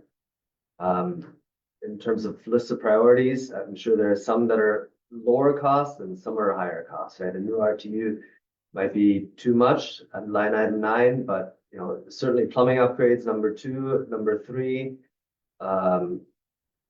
those are all within the realm, and I don't want to necessarily dictate as to what's feasible, what's possible, but we just need to get it done. And running in parallel, I get the fact that there is only a finite amount of resources, Brian, that our staff has, but just to walk through a timeline, even as I play it out in my head, even if an RFP gets chucked out for 810 Shore Boulevard in the next 2, 3, 4 weeks, that process will take 3 weeks at best for respondents to come back. We're at the middle of March, decisions get made, it gets before the board again. Even before someone comes on, we're looking at April, May to kick off the improvement process. Maybe end up at plans in July, August to then bid that work out and then work on the construction. So I think that timeline to me speaks everything that Kate has said, Carol has said. Let's get that show on the road as well, in addition to these needs upgrades at 1008. And you could say, Dietmar, you're just full of it. This is way too much. We can't do it. I can only do this. But then let's have the conversation about it. But that's what I see to be the direction that I'd like to go. And I'd like the board to either agree or propose something different. But I think we need to start gaining traction. And Tom Deegan's plans, that last iteration of the improvements here, need to be used to inform the RFP so that we get very meaningful responses and that people have an understanding, architects, engineers, design, build, contractors, however you want to deliver this thing, what the expectations are. So it's not this blank canvas. Well, we want to improve 810 Shore Boulevard. What does that mean? Well, here's a blueprint of what we spent on. I hope all that makes sense. No, thanks for that, Dietmar. Other thoughts, comments? Shabna? So I think if we're doing the needs for the DPW building, I'd love to know the cost of the wants, if we could include those as well. Just get one building done and move on to the next. I think that, you know, when Mike Meyer was the head of DPW, he was always, you know, talking about how difficult it was that some equipment is here and some things are there, and how between all the staff and who is having the hardest time doing their job, I think it's the DPW who's having the hardest time doing their job. And I would prioritize them for that reason, that even before Mike Meyer, it was John, and he was complaining about, I can't imagine having a printer at my office and like the phone at my house. And that's what it's like for them to be able to do their job. So, but I support raising the roof, and like Bob said, what's the harm in getting a price for it? If we could afford it, let them do their job. Yeah, I think I just get back to speed. And I think, we're already behind the 8 ball in a lot of this work that should be kicked off. I feel it from you, Brian, and I know we want to get rolling. And so I think it also just getting bids for raising a roof, that is staff time. If we're trying to protect staff time, that is also something that they're going out and getting, and that we're, having them manage. So, I think Carol, it sounds like Carol, Dietmar, myself, I'm wondering if there's a fourth, are in favor of moving forward with getting something, getting an RFP process kicked off for 810. And I am definitely in favor of these, we could maybe have a tighter list, or I don't know how we want to get to the, 5 things on this list that are just go-dos that Terry deserves to have done for his, team and staff, like 100%. And I think for the meatier issues, like a roof, community center, we are not, I don't feel like we are there yet. And we have to keep moving though. So that's why I feel my bias for action is, let's get 810 out the door. Let's do the basic things we need at DPW, and then continue the conversation on the other things. Okay, I'm gonna have an opportunity to speak here, but Dietmar and then Carol. And I just want to articulate my thoughts about raising the, I think in concept, I understand Shabnam and Bob where you're coming from, but there is a technical nature to this that both takes time and effort. And it's not just as simple as getting a bid, because it needs plans, it needs engineering. It's a whole rabbit hole to chase down, only for the option to then decide yay or nay. I'm projecting that the lift is much heavier than what it appears to be on the surface, because everything that's involved with it, it's not just let's raise the roof. It's no plans, specification, engineering. Will it work with our zoning conformance? A whole bunch of things. So I'm kicking this down the line, and for the reasons that I just stated, it's not as simple as just let's get a number on it. So. Fair enough. Then Bob. Yeah, my little comment to follow more or less Kate's is that it seems like usually what Brian needs from the board is priority. He's there to knock out the logistics and decide, oh, maybe today I can get out a bid for the boilers. That's up to him to decide. I think what we have to tell him is what's the priority. And I think that 810 is the priority. No, I don't know. It should flow. Just, for 1008, we could do what we did with the boathouse. You do phase 1, do the stuff, and then the roof is like a phase 2 in the future if we want to do it. I, trust what Dietmar said as somebody who works in construction, and I'm on board. You could push that out to later. Other thoughts? I'll share some thoughts. This has been a really good discussion. Obviously, I kind of outlined where I thought the priorities, where I thought DPW would come first. And then that 810 really would be about fixing what matters now. I'm in agreement that public works could be more of a, I don't know how Dietmar characterized it, kind of not, we don't need the architectural, we just got to take care of the things that need to be taken care of. That's one. Two, raising the roof is a need. So it may be too expensive, it may be too complicated, it may be whatever, but I think we have a responsibility to find out, to Bob's point, what that is. I can tell you, when we talked about DPW back in the teens, we talked about that was an absolute must-have. John Mitmo talked about that. I think Denny probably talked about it before them, and certainly Terry has talked about it. So from this chair, I'd at least like us to evaluate it. 3, and we had this public comment today about what Maple Bluff is doing. You know, they have more than one community center. They have the Daily Cabin, they have the Beach House, they have the euchre tournaments that Cynthia spoke to.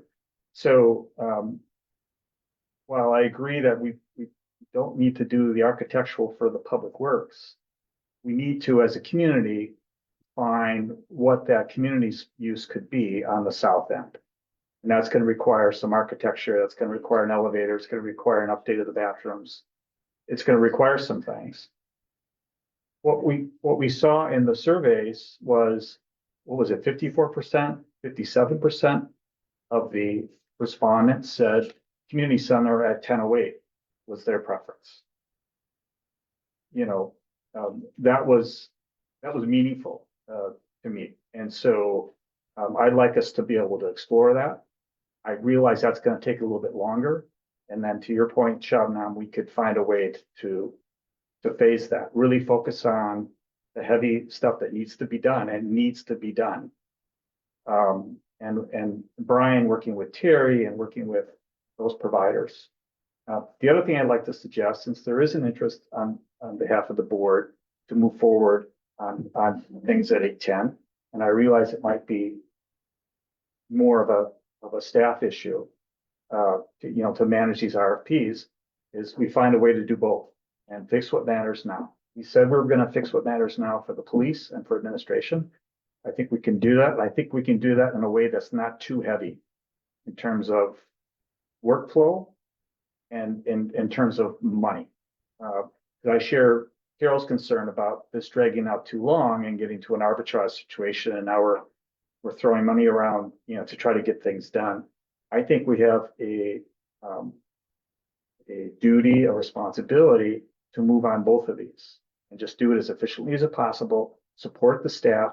What I see in the motions that Brian developed was to develop an ad hoc committee, to help implement this. And, I threw together an RFP just very quickly as helpful for him as a starting point and helpful for the public and the trustees. And I have no specific expertise in that. I just put it together. But I'm getting a little long here. But my point is, I think we can do everything that's been talked about. I think there's a consensus on this body to move forward on both facilities. And then consider the community center as kind of a separate track as we move forward. Carol. Yeah, I think Brian's been begging us for direction for months. We've been in one form or another talking about facilities for 3 years, something like that. And we have to give Brian a direction he can work with. And that's not to say that it wouldn't be good to have an ad hoc committee. I know that was requested to advise but we can't use ad hoc committee to say, oh, we're not going to make a decision. We have to punt that to the no, we have to decide. Right. We have to make a decision. So, yeah. I'd like to make a motion. Okay. So I'd like to make a motion to instruct the village administrator to prepare a request for proposal for architectural and engineering firms in relation to a capital project at 810 Shorewood Boulevard. Second. I could suggest an amendment, and again, I don't want to get the wording get in the way of it, but it specifically says architecture engineering firms. There is a third way, which are design build approaches as well. I don't know if that, you would consider that in the motion. B, Brian, if it matters to you, I don't know. I don't want to, again, have the form get in the way of the function of it. Last time I did an RFP with this, I received responses from architects, engineering firms, and design build. Yep. So that would encompass that. Yeah, they're different delivery Yeah, models. sure. Yeah, I know, but Essentially, too. yeah. Can I ask for clarification Yeah. on your motion? Do you intend to then make a second motion about 1008? Or are we only doing 810 now? That's what I'm kicking off right now. I think there is also probably some consensus to do some of what I'm calling the just go do's, but to me, we haven't all aligned on like, okay, of that list of 8 or 9, like what are the things? So I think we still maybe need a little talk on that. Okay, so you intend to continue that discussion tonight. I hate to see us leave with only addressing the one facility when it seems we could do them both. Okay. Other discussion on the motion? So what Sean? we're gonna, so just so I know the process, so we're gonna give the firms the drawings that Tom Deegan has written, drafted, and then they're gonna bid it out? Is that what they do here? Right? Is that correct? I think the process might be slightly different than what you described, but it gets us going on a path. So it is not taking necessarily Tom's plans, using them for construction services. Tom's plans are designed and intended to inform for architects to respond to in combination with engineering services, or for architect contractor services to put forth proposals to deliver, again, design service and or build service combined. So it's a bit convoluted, and I think there's more nuanced conversation. I'm looking at Tom in the room to perhaps have Brian have that guided conversation. That's why the motion was amended, but to move Okay. this Understood. 810 Shore Boulevard forward to get it on its tracks. Ready to vote on this? All those in favor, please say aye, raise your hand. That motion carries. Are there any other motions regarding the facilities discussion? I'm open to, do we want to decide the list for DPW? Should we do that live right now? Brian, do you, That's I mean, how do we Yeah, peck away at this list? Are you wanting this to be under the umbrella of the same RFP in two phases? You want it to be a separate RFP at a later point then? I personally don't see it as an RFP. I see it Okay, as, just as- Terry, go meet with J.M. Brennan. Okay, I'm picking a Work with name to individual look at the boilers, and let's okay, follow the procurement process on the replacement of the equipment. Let's meet with whatever. XYZ Electric to add outlets, improve the service. Let's meet with XYZ Plumbing to swap out fixtures and follow the procurement process. That's my idea. So Dietmar, what, is it really the roof on, don't have the list in front of me, but is it sort of the roof that, do you feel that the other projects, with the exception of the roof, that we should more fast track, or were there some others on there that you had? Yeah. You had some question about? If I look at the needs list, I would certainly, boilers, we don't want those breaking some given winter day. Right. Let's go procure the replacement of those. And then again, we've got a procurement policy that Terry could follow. I'm personally okay with number 2 and 3. I'm not okay with 4 or 5. I don't know enough about 6, but maybe that's worth pursuing. I'm sure there are equipment, the vehicle hoist dealers that can provide the quote. I think insulating the ceiling might be easy enough to procure quotes on. Yeah. 8 and 9, whatever degree or flavor that wants to come in. So the only thing that I personally think isn't, I see the value of it, but I don't want to chase down that rabbit hole, is items 4 and 5. Okay, I would agree with that with the exception of 4 and 5, that we get going on the rest of them. That would be my stance. Okay, Sheldon? Could we give them like a budget and say, go after these to a maximum of $100,000 or 200, whatever a number is, and then maybe he can get a vendor to come in and do number 1, but he's stuck on number 6. But give him that authority. You've got this much budget. Move on it.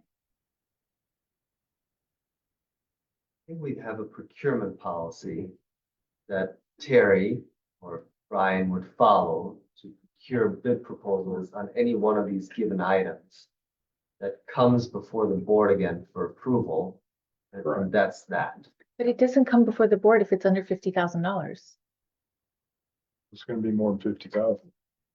Yeah, some of those are definitely gonna be over that threshold, but that's just it. If you want us to follow the procurement policy, more than likely when we get the quotes, they're gonna be in somewhat of the similar range.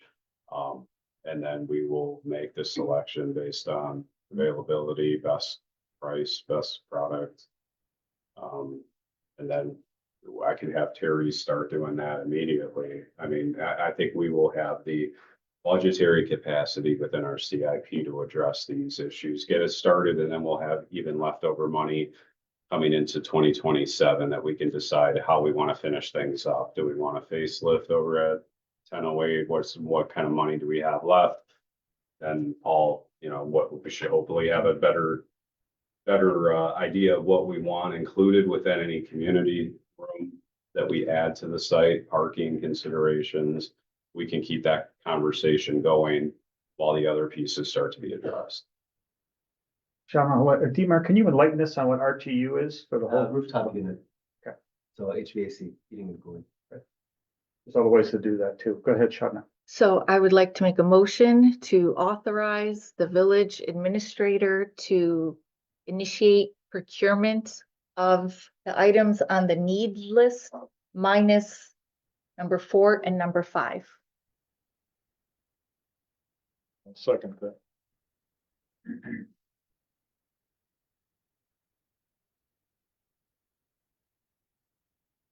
Okay. Further discussion on the motion? That precludes us evaluating that cost or that complexity moving forward?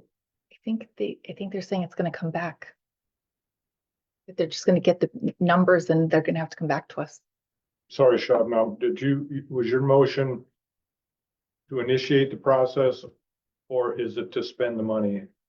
Seems to me we should be initiating the process with evaluating the money before we make a final decision, right? The procurement process. So we'll follow that process. So Right. if it is over 50, then it would come back to the board, but if it's not, then Okay, Terry can move. okay. Yeah. Okay, so we're comfortable with the motion? So we're authorizing really 50,000 for each one of these or 50,000 total? We have a lot more than 50,000. Well, I know we'll be, but, and that's why I'm asking. I think you need to be comfortable with it being, yeah. We can provide updates as we begin this process, so the board's up to date on what are we addressing and the timelines for getting those addressed. So we'll provide, I will talk with each of the department heads. We'll get this started, and especially with Terry, we'll start bringing, monthly updates as to where things stand back to the board. He can provide a memo to the board saying, here's the quotes I received this month, or however you would like to do it, but we'll give you updates. I'm sure you will. Thank you. Okay, Dietmar? I could amend that motion. Would you mind flipping to the next page? Because I think there's a very easy goal, and that's item 6. So that's electronic fobs, FOB access. That is a relatively low way of gaining access to the building in lieu of handing out. Can you say it one more time, Dietmar? Electronic Adding file. item 6 Oh, add, okay. to the quote unquote needs list. That's a The code motion- issue, is it not? No, It's not? no. So is that a friendly amendment? Sure, absolutely. Cool, thank you. Could we go back to the needs again? Okay. So I just needed to clarify. So we're not asking Brian to elicit bids or information regarding raising the ceiling. 4 and 5. Correct. We're not addressing 4 and 5. And the reason is for staff timing. That I agree with you, it should be done, but that the other issues are a priority and that they're manageable and we could achieve it, but that we will in the future come back to 4 and 5. Dietmar, your sense is that we could do all this without redoing work if we had to raise the roof at some point? Well, you lose the ceiling and the insulation. Sure. Yep, but again, I see that as a much further reach out there. I mean, there will be many different boards sat at this table before we even talk about this again, in my mind. This Okay, let's get something on, let's get this show on the road. I get it. I have to ask the question though, because we've had 3 DPW chiefs ask for this. My sentiment is, again. And they do the work. I understand. My sentiment is we have to walk a fine line of operational improvements that are needed and wanted. And there is another focus that I believe that I shared with this board and the rest of the constituents before, where we also have to improve our infrastructure. And on top of that, I think the whole raising the roof is really a longer conversation as it pertains to any expansion at the cold storage building. I think those conversations go hand in hand. And that's why it's a longer conversation with a much further lens to view this whole process. Thanks for that. Shabna? If they were to have extra time, free time on the weekend and just wanted to do it on their own accord and get a bid, we would consider it, you know. It's just that we're doing the other ones, but if they wanted to bring in the future, we would consider it. I thought you were saying they could raise the roof over the weekend. We could do the volunteers, you know, yeah. Go ahead. Just Sure. for people like me who don't know exactly why the roof needs to be raised, could somebody explain? Yeah, Yes. We have these big trucks and they have big beds on them that raise up. And Terry, the ceiling's too low and he can't raise up the beds high enough to be able to do maintenance on. And so he would like to be able to raise those all the way up, and that makes it easier to do the maintenance. And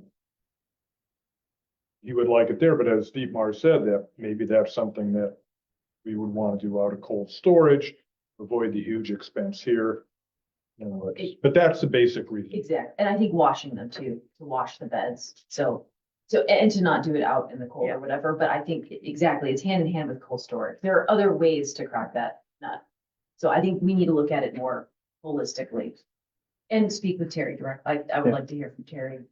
So it's a longer conversation. I would like to bring us back to that. We have a motion that's been seconded by Bob. Yep. So I think we should vote on it. It's also been amended. And then with a friendly amendment. Right. Okay, sounds like we're ready to vote. All those in favor of that motion, raise your hand. Okay, that motion carries. All right, are there any other motions for facilities?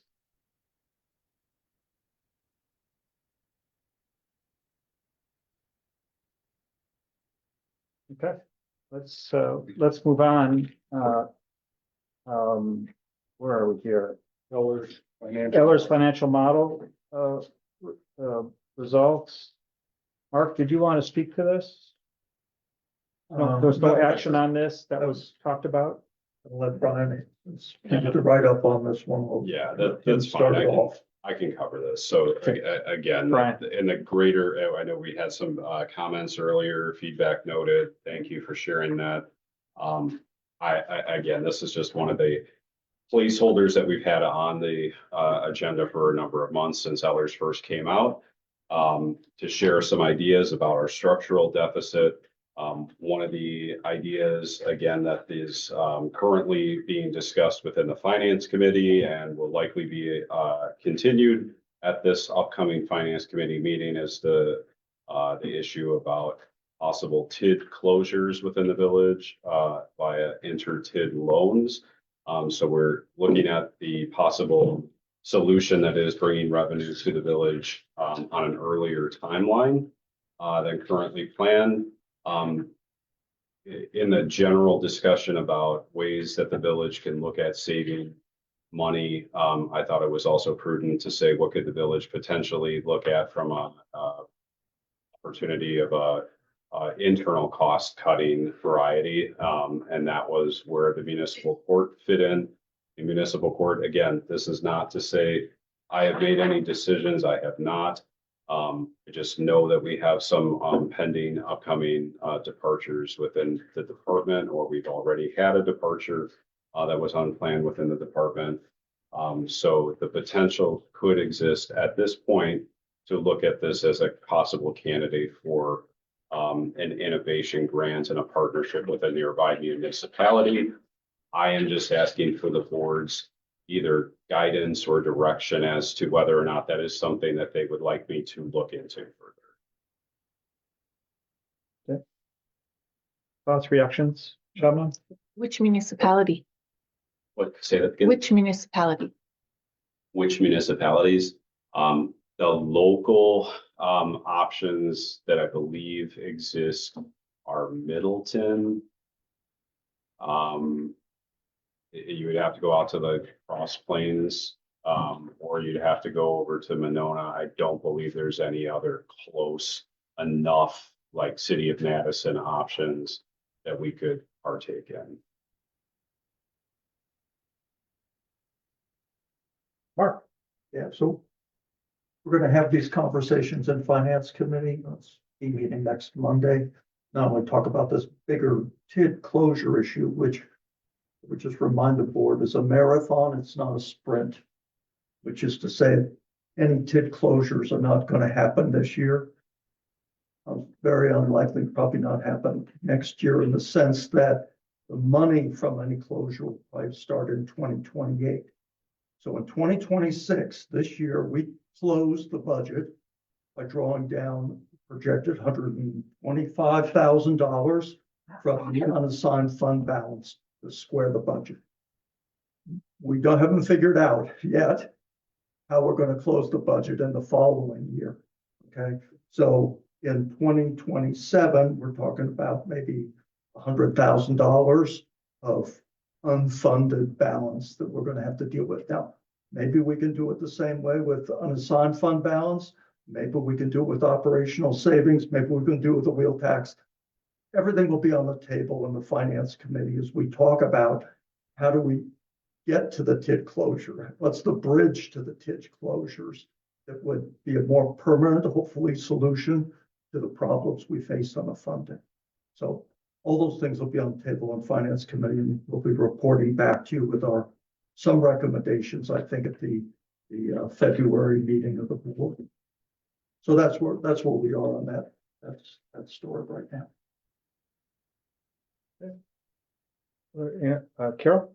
So Brian is looking for us to give him thumbs up, thumbs down on continuing to pursue alternatives to having the municipal court as we have in the past. And for the record, that does not mean we are making any decisions to do that. I need to learn whether or not it even exists as an option first. But I want to know, do I have support? I don't want to invest the time to bring it back and find out someone's interested, only to find out that nobody had ever looked into it in the first place. Plus, I also think we need to have better understanding whether it's material from a financial point of view to do that, or is it not? So I think get a better sense of what the cash flow looks like on this municipal court issue. Because if it's a marginal amount of money, I can't imagine that we'd want to do it. But if it's more significant, that'd be an issue. But if you have a chance to bring those numbers to Finance Committee too, that'd be great.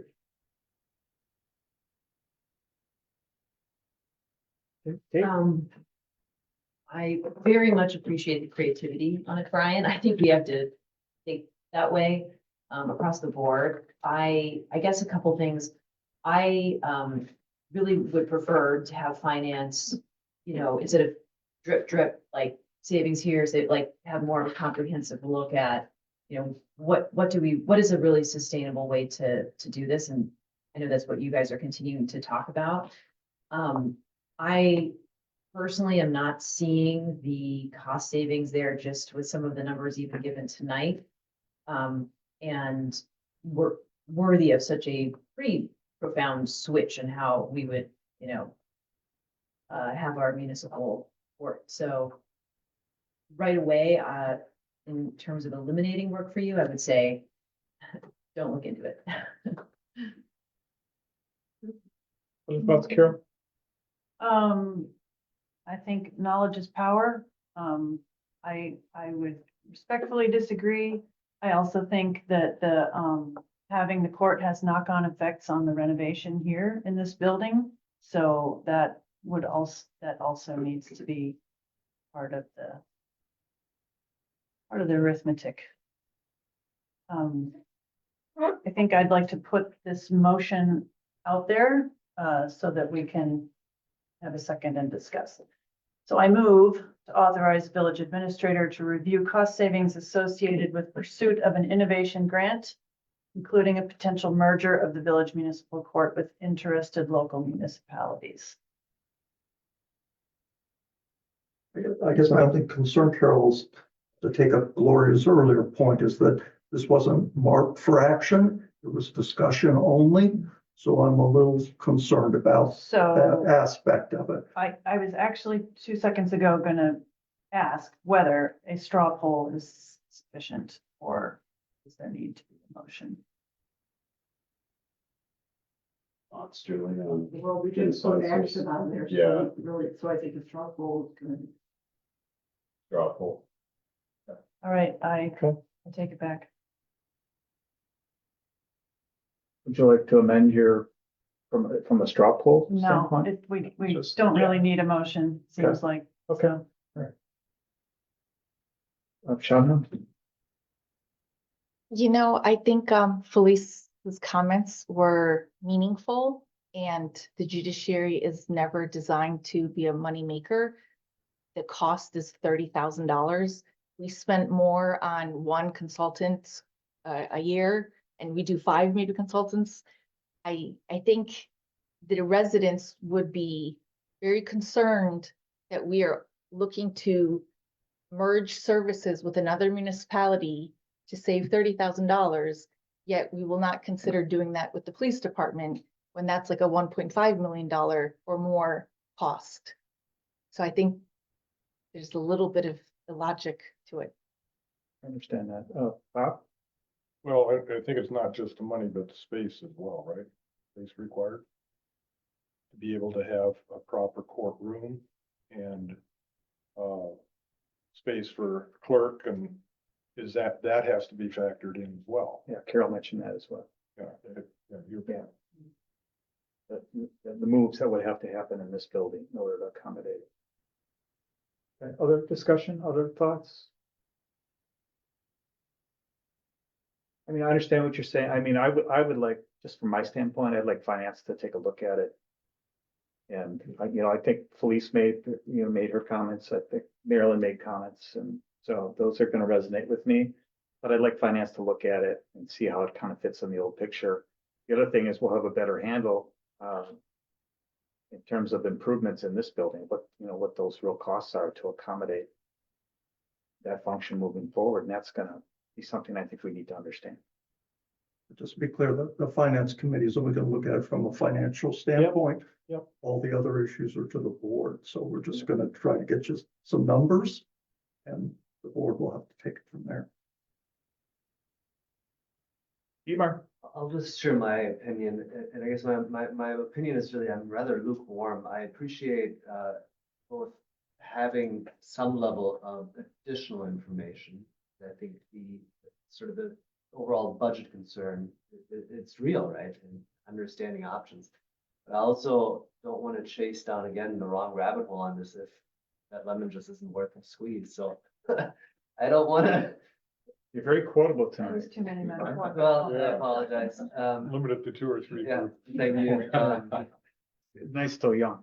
But Brian, it's sort of I'm agnostic to it. There's power in knowing, but I also know you have, like, just the fact that we passed the facility stuff tonight. I think you'll have your hands full as well. In addition to all the other things that you need to, I don't know, you manage your own schedule. That's fine. I just want to have some direction because I don't want to invest the time.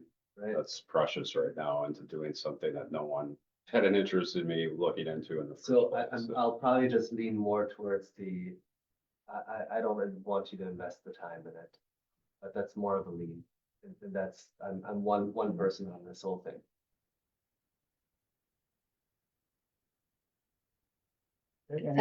Any other feedback for Brian on that then?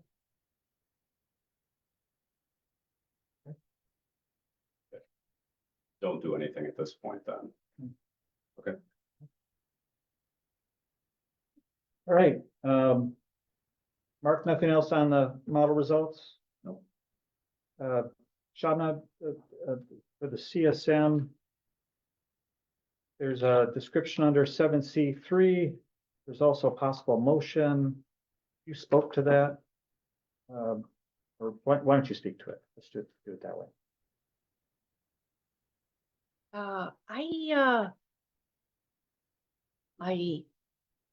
I think Brian should speak to it. Okay. Brian, do you want to speak to this? The survey map guide. Yeah. So, yeah, no problem.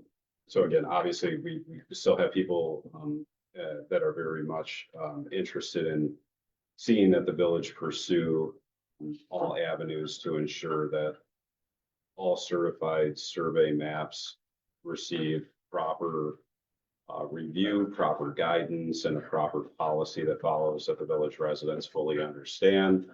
There were some issues brought up as to what pieces of the village zoning policy interact with the CSM decision-making process and at what points and in which steps.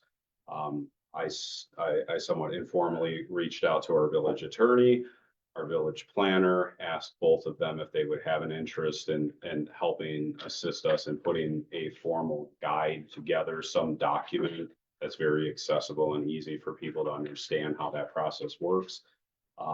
Of course, last year we had a very high year in consultant expenses related to the CSM. So I was pushing this off into the new calendar year when we would have our new budget to make this possible. We did not have the abilities to add any additional money to our consultant accounts in 2026 due to the tight nature of our municipal budget. So if this is something that you would like me to still have them engaged in pursuing, I would just ask you to clarify up to what expense would you like me to say that is the limit in which we want your time and involvement invested in this. And just let me know if you are okay with that just coming out of the general zoning consultant account or legal expense account, just so I know properly how to assign those charges. Shabna? And so it was the September board meeting, I think it was 1 o'clock in the morning, that we talked about the CSM memo regarding Sweetbriar. And one of the things that came out of it was like, this is really late at night. Can we get like an educational session on this later? And so I thought, we could do that. I didn't think that it would require like a project with the consultants. I think just reaching out to the League of Municipalities, this is just work that's already done and doesn't necessarily need to be done. So I think the board clearly needs to know what to do with the CSM. And that information is like available without it being required to like hire consultants for it. Unless I'm misunderstanding, but Dietmar, please. Nope, sorry, I didn't want to cut you off. I think we owe the board, this body owes it to the board as well as constituents and any person interested in going through the process of CSM and clearly understanding what the expectations are and what the process of obtaining a CSM is. I can't speak if it's rooted in the League of, if there's clarity in the League of Municipalities or if our ordinance supersedes certain things, state statute, whatever, but if I had to pick a number, I would be comfortable with saying, Brian, whether it's $6,000, $7,500, I think to gain that clarity for everyone and everyone going forward in perpetuity is just key. Having dealt with City of Madison CSMs, they're very structured. They're extremely process driven on that, and there's just no bending to it. That's it. So to lay that out there, to have it clearly articulated, I think it's going to set up this board or any future board for success, as well as any one of the constituents or any person wanting to go through a CSM effort here. Those are my thoughts. And just to clarify, I think it's not necessary, and I don't think this is what you mean. It's not necessarily the paperwork, but that when it comes to the board, when can you approve? When can you conditionally approve? When do you deny? That's what we're looking for. I guess I'm envisioning, here is how the steps that you have to go through to get a CSM recorded, the approval, the entitlement process. Meaning, whatever it is, I'm making stuff up now, so please notify the neighbors, not notify the neighbors, have a land survey done, have it done by a registered land surveys, and some of those already exist, that's how it is. Make sure that it's not encumbered. You have to meet with the plan commission 20 times before it gets reported. You have to meet with this board 18 times before it gets reported. Just whatever the process is, that it's laid out. Here's what needs to happen. Can we do both? So what they need to do and what the board needs to do. I think that's the framework. Maybe I'm not articulating my thoughts clearly, but here's the guide. That's my expectation. If you want to create a CSM, whether you want to divide land or merge land, here's the process by which you go through. Maybe those board steps are embedded in that. I mean, I think it comes to us and then we're like, we've been told, Mark mentioned it. We have no choice. We have to approve. There's nothing you can do about it. And I don't think that's actually true. So we need to know when it comes to us, the statute or ordinances say you can conditionally approve, and under what circumstances do you do that? That's a very different project than the one that Dietmar discussed. I mean, Dietmar's description to me sounded almost like a checklist. You wanna subdivide, you wanna consolidate properties. Here's the things you have to do. And if you do those, you're there. And if not, now you know what you have to do. I think that's very different from saying, okay, where is it that the village can actually change the process? What are all the steps to that? And what might that look like? But I think that's very different. Because I don't think the reason this has come up is because residents or applicants don't know how to apply for a CSM. The reason this has come up is because of what the board government needs to do. That the focus is on us. And the focus should also include, like, when do you rescind? Like, all this came up again, we're flat-footed. I am not sure that I follow your philosophy on this. I guess I'm looking at it as a framework step through. And that's done in consultation with Van de Wall, our planner, and nominal guidance by our village attorney to lay out the frame on this. And then has any person who's applying, who's submitted for CSM to be reported, have they followed the steps? Have they had 18 meetings with plan commission? Have they had 17 meetings with the board before it gets approved? Whatever it is, that framework gets clearly articulated. I think your sort of philosophical question is then a conversation to have with the village planner on what bar needs to be met to either approve or not approve. And that's different. You're absolutely right, but that's not what I'm asking for. And maybe I'm just off base here, that you're asking for what it is that you're articulating. And I'm saying, I want to articulate this to Brian, because I think your ask is more rooted in what happens when a CSM goes through the process and then comes before any particular body. First the plan commission, and then this board. What can happen, and what are all the checklists along the way that have been met to ensure that it's properly entitled for this body signs off, and then it gets recorded at the Register of Deeds in perpetuity. But that's a conversation to have with a planner. Once those steps are laid out and once any of these entitlement efforts come forward. So those are my thoughts. That's helpful.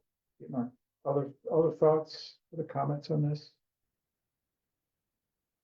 Just make one last comment. Yeah, you bet, Shelby. Because I think if we're going through this, the $1 million question for me that I would still like answered is, does the CSM, is it required that the division would meet all the other zoning requirements? Because if it, that is what I think Brian Berquist looks at before doing his part, is do all the sub parcels that are created meet all the zoning requirements?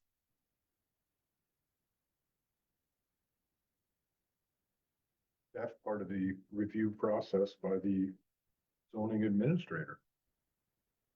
And I have a feeling I know a good number of the questions that I need to communicate to the village planner and the village attorney in the review of what transpired in the Sweetbriar process. So I have plenty of notes related to that as far as what I think we need answers to. I will communicate those to them both. It's just more of a, to what amount do you really want me to pursue this up to? I don't want it to be, something that comes back and then I'm told, why did you spend that much? We should have really reined this in. We were thinking it was only going to be, as long as or if you're all in on, we just need to get this done, do it. Cost be damned, I go forward and do it. Tell them, we want it to see as quickly as we can get it back. In order for me to put a number for it, which is really what you're asking, I also have to feel this out a little bit based on your experience. As I said earlier, I'm thinking $7,500. Will that actually get us something? Is that? I think for that, yeah.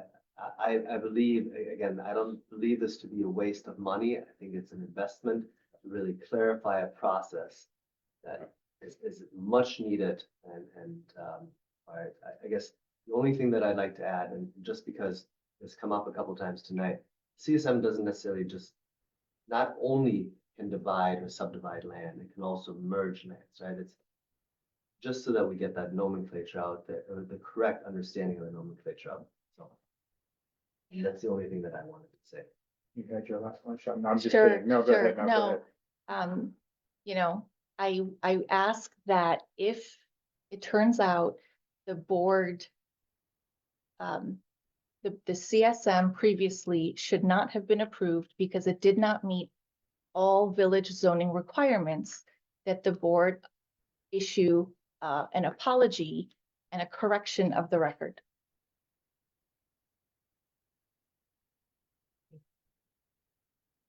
Clarifying question. Yeah. To whom are we paying the $7,500? Is that to our village attorney? Who? It would be a combination of the village attorney and village planner working together to put the documents together. I see. Okay.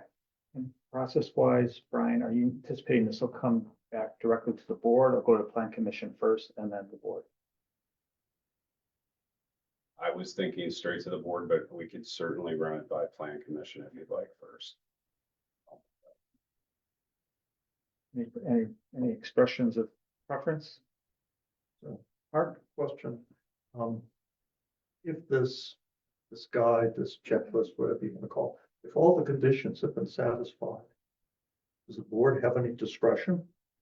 And I'm kind of thinking the answer is no, but maybe the answer is yes.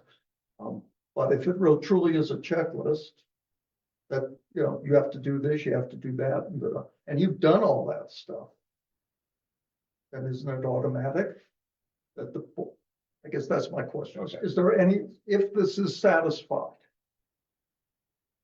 does the board have any discretion at that point? Okay. And that would put us in a position to say, we really do want maybe we want to say we want to create some discretion. Maybe we want some additional test, additional item on the to-do list. And then the question is, well, can we put that in our ordinance?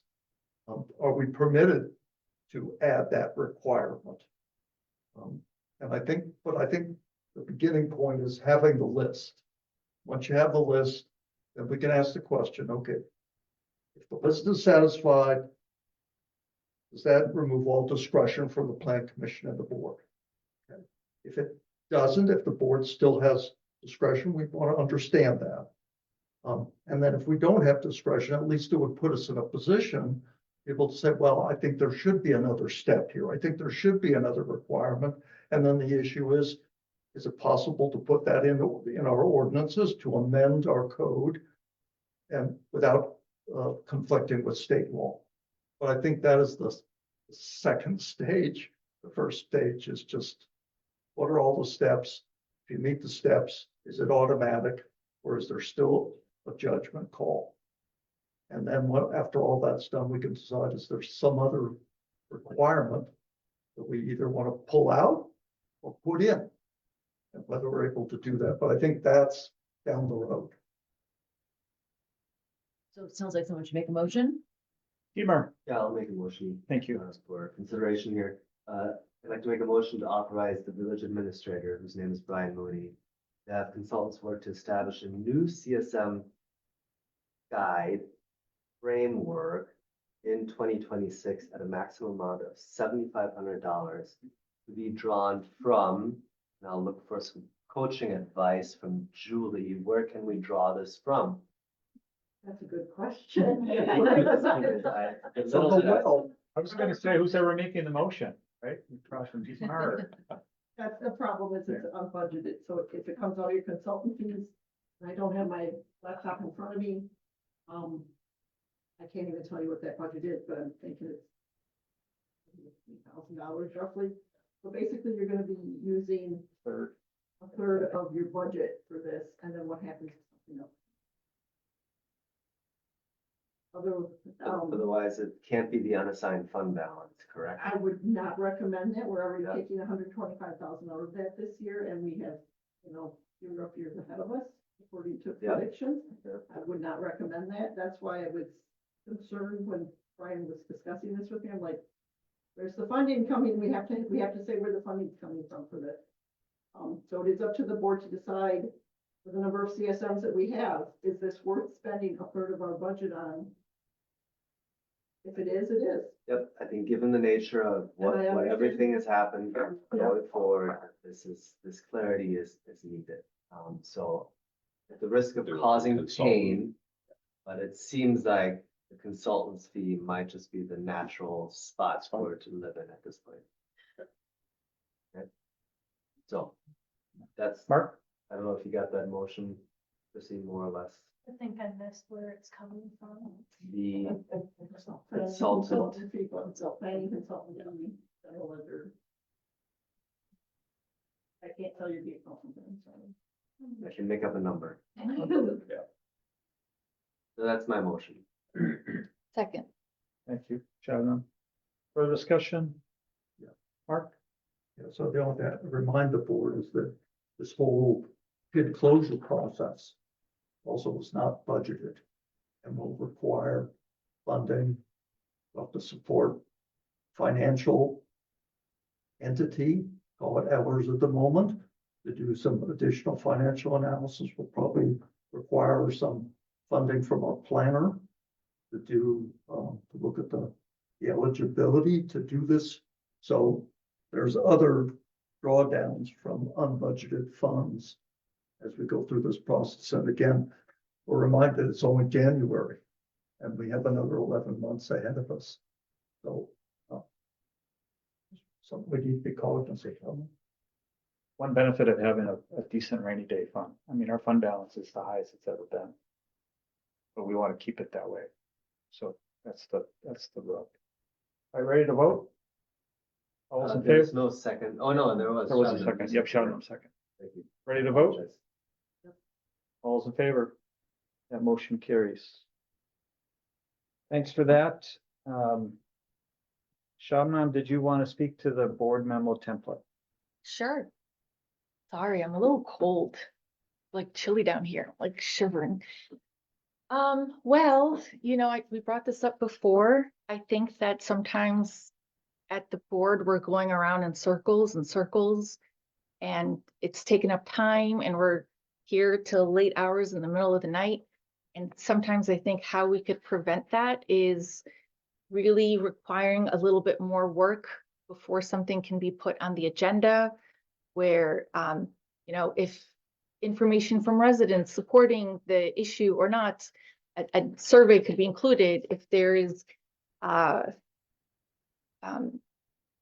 estimated costs from, that of an item that would be included, if it has gone through finance and finance supports it, or went through services, or it went through a committee, all that information should be in a memo so that we could have a more elevated discussion. And I think that's what I'm asking for, is that we just don't get 30 pages of, I don't know, statute. It's got to come down to here's some information, but what is it that we're discussing? More planning in advance, we could maybe have better discussions, and the residents would be more aware of what's going on in it. But I think. Questions, thoughts, comments? Obviously, I like the idea of memos on different issues. I thought what was in there was, it would be a good guide for members to submit ideas or information on for agenda items. What are other folks' thoughts? I'll go. I have Okay. thoughts on this. So I've personally tried to model it in the memos I put forward. I'm fine with this as a draft and trying to model it. My style is to put their recommendation up top. So that would be one edit. So I think that people can see clearly, well, what is the thing this person is asking the board to do? So I think this is one piece of it. I think we can get tighter in our board packets for sure. So I'm in favor of, personally committing to using this template if others agree. I also think this is part of a larger piece with the board, where after sitting through hours of meetings now, I do think that we can get tighter about things getting to the board level, having really done the due diligence of that piece of work before it even gets to this discussion. So, for example, I think we should always be gut checking as trustees. Has the appropriate committee seen this? Have they actually reviewed this? Is this a recommendation from the committee coming to the board? I think that would be a lot stronger than an individual trustee, for example. So I think when we can, we should really be empowering. I think there are many comments tonight from residents about this. Let's lean on the committees stronger to come forward with, doing the background work. So when the board actually sees it, there's really a strong POV. Then we can disagree on the supporting data or other things, but at least there's something that's moving the ball forward. So that is one. I see that as a big piece here. Sure, we can get tighter with the memo process, and I think we have a couple other process things later too, but that is what I would really ask all of us to do, is let's really utilize this time to be decision-making time, and I think actually tonight has been a better example of that to date. And so, I think that there should be a clear recommendation. If there isn't a clear recommendation, that probably tells you as the memo writer, hey, maybe I need to go get some more data. Maybe I need to talk to more residents. Maybe this should be with a committee. So I think that's where my head goes. Mark? Yeah, so I wasn't quite sure whether this would apply to all issues coming before the board or only action items for the board. So if it's just a discussion, would that require the use of the template, or is it only when official action, a motion is required from the board? And if it's the latter, then the template should include the motion, the language of the motion. Too often our discussions don't begin with a motion. I think that really muddles the water as to what we're trying to accomplish. So if all possible, we should do that. It also wasn't clear to me whether this applies to the staff. There's a good number of issues that are on the agenda are staff generated as opposed to trustee generated. And if it does apply to the staff, is this a greater burden on the staff than the current process of, basically you're writing the brief description as we see on pages 1 and 2 with a packet and so on.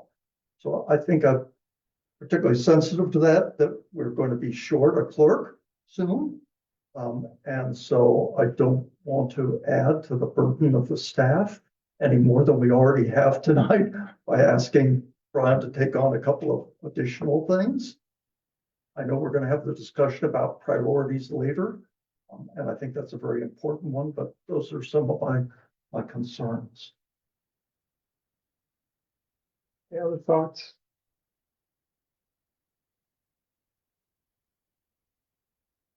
I mean, how would you feel if it's just a guide? It's not a requirement for every issue, but encourage people to use it to help shape. Is that too flimsy? I'm trying to strike a balance here Sure. between what Mark just said Sure. and the need. What if we made it a requirement for 6 months? Does the requirement apply to the administration? It doesn't have to. If we're going to put something on the agenda, it's not fair to the volunteers, to the residents, that sometimes these meetings are going till 2 and 3 in the morning, and we're getting agitated at that time. And I can't help but always wonder if like footnotes were in here, if this was just presented better, half of the conversation would be more focused. So I would just ask, let's ask the trustees to do it for 6 months. And if we realize this is a bad idea, we don't do it. It's a pilot. I guess what I would like to see is, I think if something's put into this packet, there should be an author, should be a date. I think there should be a recommendation or a TLDR, like an executive summary.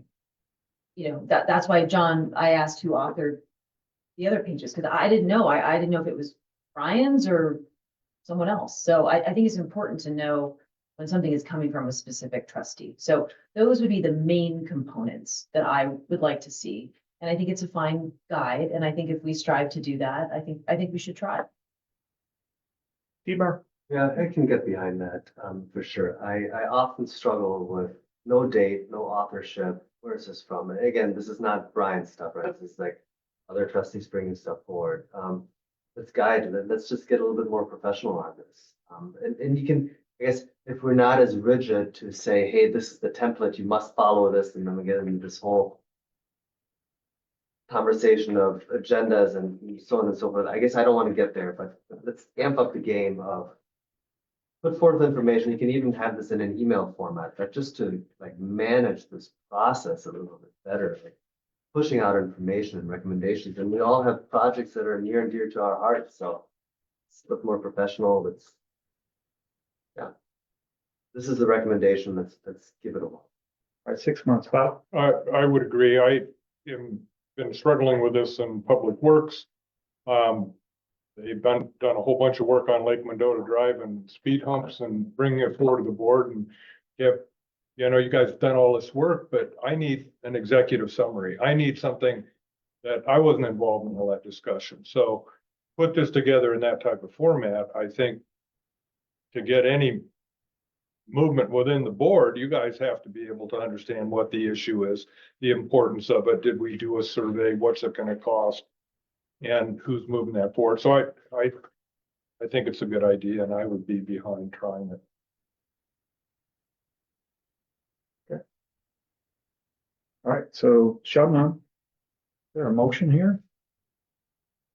Motion to recommend that a summary document be used when presenting the information to the board for discussion on a trial basis for 6 months in 2026. Sure. That's a Shabnam's motion. Get that, Chrissy? Got a second to that. Bob seconding that. Further discussion? What's important in this? It's important to me that dates, timestamps, authors are in there. Synopsis of what we're trying to do. The rest can be a little bit looser. Where would this reside? Do we have like a form section on the website that? What I can do is make a note here to distribute it out to each of the trustees tomorrow, or I'll get the one version from Shabnam that we're gonna use. Okay. And then we'll distribute it out to everybody for reference going forward. Okay. It can be in the aforementioned new trustee packet. Yeah. I mean, I think we should have some little packet. Would that be part of communications to try to put together sort of some of our standard stuff that we have, at least a home for? The mandate on that committee is really about how does the village improve community, well, maybe. We're Well, anyway, really it's just trying a thought. Yeah, we're really trying to tackle the big picture question first on that committee. So, yeah, we can bring that. It just seems if we have standard forms and future boards Yeah, have some place that they can yeah. go I'll find send it it on the to- website, for example. So the communications committee will. Is your communications committee could ponder that. All right, we have a motion and a second, ready to vote. All those in favor? Our motion carries. Thanks for that. Item 5C5, discussion possible action committee appointment process. Hey, Yeah, okay, so this is part 2 of the conversation that was kicked off in December. And so I did put together a memo on this. I wanted to walk through, and I think it was in that meeting, I think we actually had a good example of a little bit of where this process is broken. And so the intention here is there's the process piece, literally how do residents raise their hand and say, I want to be on a committee? And how does our staff manage that in a systematic way? And so, and then there's also how are people actually appointed? So just a reminder, there's kind of 2 things going on here at the same time. As I got feedback from you guys last time and just really dug into this process, I wanted to spell it out on paper. Literally, what is the process that people go through? A new person that is trying to get on a committee, and also incumbents. And so those are people who have been serving on the committees, maybe for many years, maybe just for a few years. And so that's what I outlined in here. And why don't I just share my screen quick? I promise this will be brief. The intention here and the suggestion that I have for the board is to adopt what I put forward as a pilot program to pilot basically throughout this spring. And so I think that there is some timeliness to this as new trustees will be elected in April. And that's usually when we relook at who's on different committees. And so I think there also is naturally a moment here as people start to lean into the elections a little bit more and they start to think about village governance and how to be more involved in the village. I think we should capture that interest and be able to funnel it into the committee process. So just keep that in mind. I'm recommending this as a pilot program.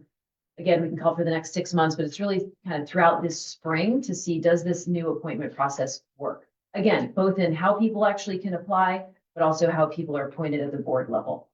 And so I know this might sound sort of basic, but I think has been questions that have been revealed like, oh, I thought I applied, I didn't, And so just to truly spell it out, here you can see the 4 steps. If someone wanted to join a committee as a new volunteer, they would submit that committee volunteer application, which I believe, Carol, you mentioned a few years ago, it was work.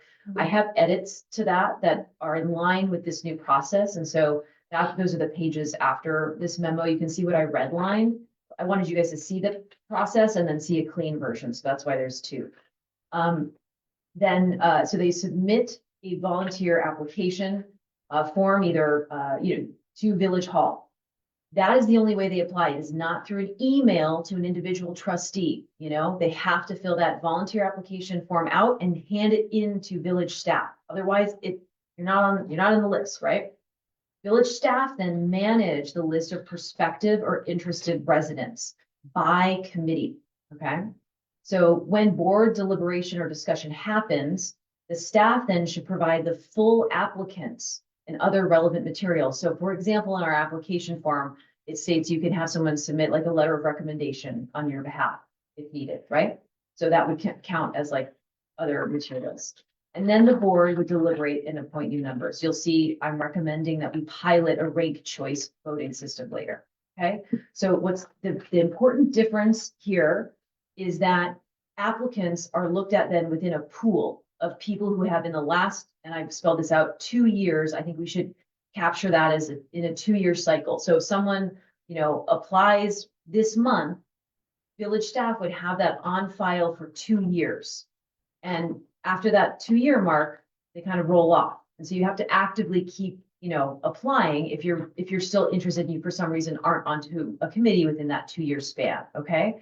But that allows us, it's kind of like when you are interviewing for a new role, you don't just in silos, interview random people. The point is you want to have a qualified pool of applicants and then you pick, so quote unquote, the best one. So for this, the board would then decide who would be the right person to join a board. But the point is we'd have that as at any moment in time, you'd be able to look at all interested people, not just a one-off person. And I think that eliminates what some of the, again, maybe there's not strong bias, but some of the perceived bias that residents have that, oh, you need to know a trustee to get on a committee or something like that, right? And so that's why I made that, difference here. The incumbent process is very similar, but I do think that there should be a moment where an incumbent doesn't just get to roll over on a committee again. I think they should actively state again, why do they want to continue to serve on that committee? I've added 2 questions on that volunteer application form that get at the incumbents only. So I think it's like also I asked like, what's one thing you're proud of, or something that you have some accomplishment that you've made on that committee. Number 1, I'm interested. Number 2, I think that shows active interest by that incumbent, because I do think these, committees should have people who are actively wanting to be on them, not legacy or not just, well, by default, you just stay on. I do think we should have just, when their term is up, a gut check. So that's why I've included that incumbent process as well here. I think I already made the important notes, but, just calling out the formal way that's submitted is by that application form. It goes directly to staff. It's not by an email to any one of us or the village president or our village administrator. Village staff maintain that for 2 years. When a vacancy arises on a committee, village staff must put all relevant applications, express interest into that pool in front of the board. I already mentioned incumbents, and then we'll just talk about the new board appointment below. I'm not going to go through the volunteer application, but I'd be curious to know if there was any concerns with some of the edits that I make. I'll return to ranked choice in just a second, but basically just high level here, what I updated was there was a lot of exposition on this application. It was like the first page almost. So I cut a lot. I added in this 2 years note here so that residents are aware that they're not just, once you apply once, you're on the rolls for 20 years, you have to continually show that active interest to volunteer. I struck down this village president ordinance. Again, we'll circle back to that in a second. I removed some other language just to shorten things. We have a list of the committees here or their boards. There was a question, the first question on the application was education. And I just felt like that was leading with the wrong foot in terms of if someone doesn't have a bachelor's degree, are they going to feel like I can't try to be on finance? I didn't feel like that was really in the spirit of volunteerism in the village. And so that's why I removed that. And you'll see later, though, I added previous relevant experience. And so just because you don't have a bachelor's, well, maybe you were an accountant, in your previous life, right? And that would be some really relevant experience if you wanted to serve on finance. So I thought that shift was really important. And then, basically you can see what I added here for incumbents. So this would just be a section that incumbents would fill out when their term was ending. So why do you wish to continue to serve in your current role? And what do you feel has been your biggest accomplishment to date on your current committee? So really open to feedback on some of these updates and process. I was to just kind of say process tightening. I think some of these norms were sort of just known, but I think if we state them more publicly, I think residents will understand the process better. And then, of course, the other big update in here is moving away from the president appointment process and moving towards the board having the ability in, I believe would probably be in our April meeting, to have a rank choice voting procedure where relevant applicants, to each, if there's one spot open on finance, the board would see all relevant applicants that have said, yes, I've raised my hand, I'm interested in being on finance. And the board would be able then to, rank their first candidate. We would see, how that nets out and after everyone is able to vote. So that is the recommendation. Again, this is a pilot. I think staff had some feedback on this. I totally understand this is an ordinance. If we wanted to fully change that, we would need to, change the ordinance and read it 3 times and yada, yada, yada. But I kind of wanted to see if we would be willing to test this as a pilot and get kind of some feedback as we get closer to the spring. Reactions, comments, Bob? Yeah, I have a concern in that what's missing here is any input from the committee chairs. Now, traditionally, when we've had volunteers for various committees, let's say Public Works, and we have a couple of candidates and the committee chair, maybe we have one candidate that has more Public Works experience or background or perspective and the other one doesn't. In the past, John would ask, who do you recommend? Who do you think would be a good person? It's not only about their technical expertise, but also, sometimes there can be people that aren't really carrying their load, and that can be an issue too. And so my concern is that committee chairs they're the ones closest to these committees, know the personalities, know the priorities, but there's nowhere for them to provide input. And so it seems that the board just votes and, hey, you get who you get. You get this warm body based on what the board is voting, not without any input from that chair that may have a particular need for that committee. Thanks for that, Bob. Dietmar? Yeah, Bob, I understand your sentiment, but I don't know that I can follow the train of thought, because I think I could come up with counter arguments to that. I think my sense is we all, whether we are as elected officials, chair of committees, or applicants interested in serving on a committee, seek equality, right? And I think what is becoming so apparent is just the current state of affairs appears to be more broken than it working. And this access to get involved and to be at the table to help form your environment is so important. So what Kate and I also talked, maybe not at length, but certainly there's a back and forth on this as well. How do you select candidates? And you could make the argument that ranked choice voting, has its downsides. It's not the perfect vehicle, but it appears to be more equitable across the board. Not only the people making the decision, but people seeking input to participate. So I think to address maybe one of your concerns, I could argue that if you are the chair of a committee and you're still in power, you have the same voice as everybody else on this board does. And that's what we continue to preach, that there is an equitable and equal access to us, as well as the number of voices that we have, or the voice that we have, which is just mine. So I have to work with people on committees, whether it's at work or here, and sometimes it's not great, sometimes it's really great, but that's c'est la vie. So I think I'm not, I think you misinterpret me. I'm just saying that I think in some committees, you have to make a choice. Am I going to take A or am I going to take B? And just like any job, you're hiring someone. You're going to have to discriminate from one person to the other.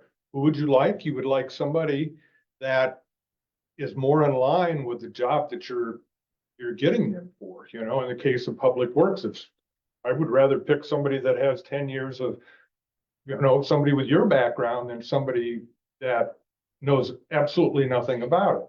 So, and I'm just saying that opportunity to get feedback about some of those technical nuances in a committee aren't there with us. Now, is it better than the existing thing? Yeah, I like what you proposed. I would just like to see a way to get committee chair input into it. That's all I'm saying. Thanks for that. Shabnam and then Carol. So Bob, could the committee chair advocate for that individual that they want on the committee during the discussion for when we're doing this ranked choice voting? Or are you, because that's one way that the committee chair could be like, you know, I really want this person.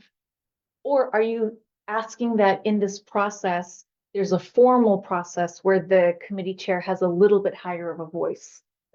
I don't know what the process would be. I don't want it to be perceived as you're putting your finger on the scale, but completely random. You know, you get 5 different people and the board, you know, does this rank testing based on what? You know, based on, you know, where the committee chair may want somebody that's, as I say, maybe more technically oriented.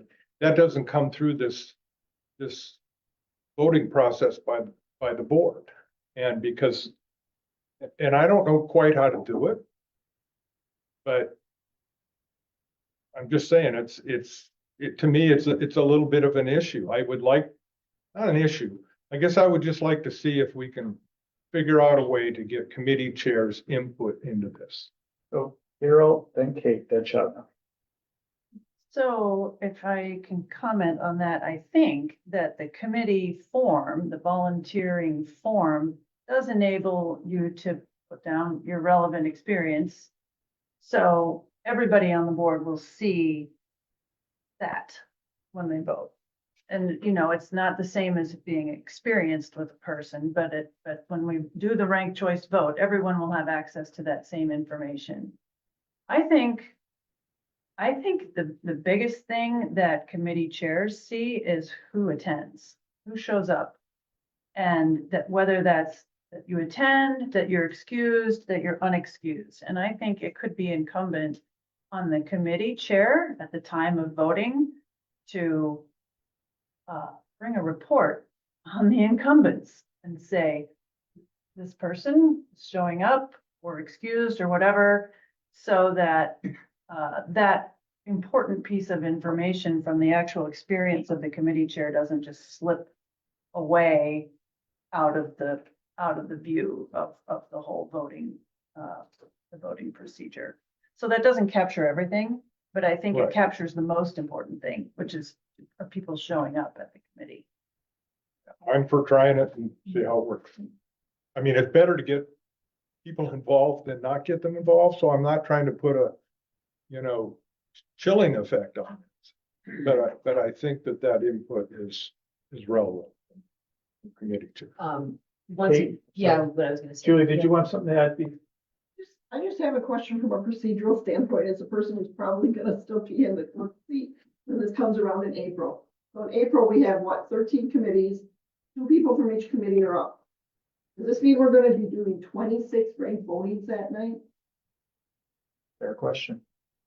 I wanna know what I'm up against here. I mean, I'm not trying to, I just want you to consider this as an option. It's one thing when we're filling seats in between, and I see where you're coming from, and I understand what you're saying. But we have to think procedural. Can we actually do this in April when we have to do all the committees?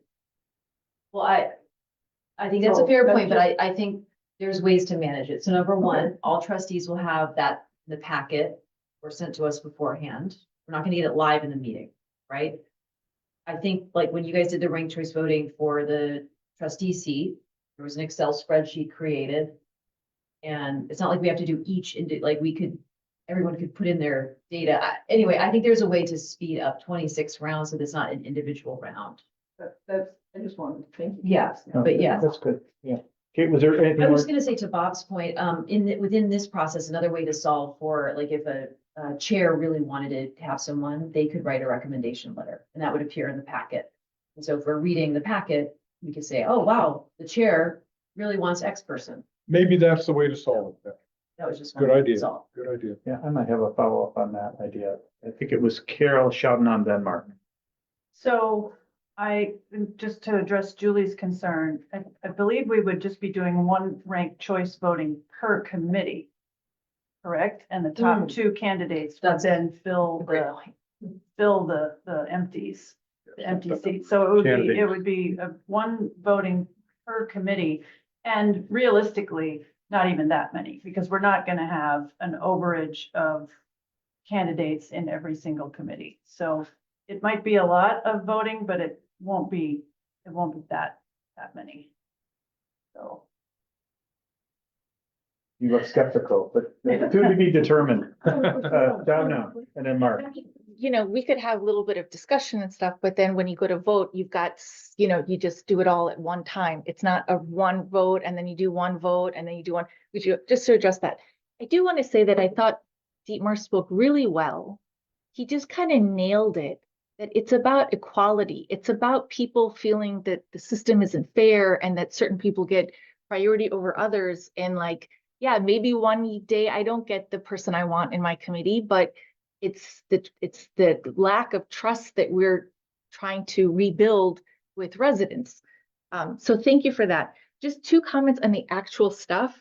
One is, could we consider candidates submitting their application to committees through like a Google form so that it's not lost in emails, so it's not staff who have to track them and update, that you could just go to your Google form and see all the names anytime you want. It's kind of like an automated system or use instead of manual.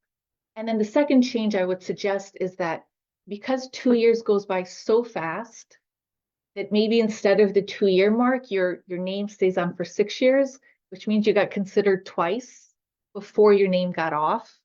Just think that 2 years is like, you just have to reapply every time because that's how often an opportunity opens up. Those are my only comments. Maybe a 3-year windows for 3-year terms, but I think what Right. Shopna was talking about is fees. They maybe have to sign up every. Yeah. I don't. Mark, sorry. Yeah, so I guess I just want to follow up on Carol's point. To me, the most important characteristic to a volunteer coming into these kinds of situations is their level of commitment and engagement with the committee. This is a collaborative exercise. It isn't an individual exercise. And it's the commitment to the purpose and the function of the committee, the entire function of the committee.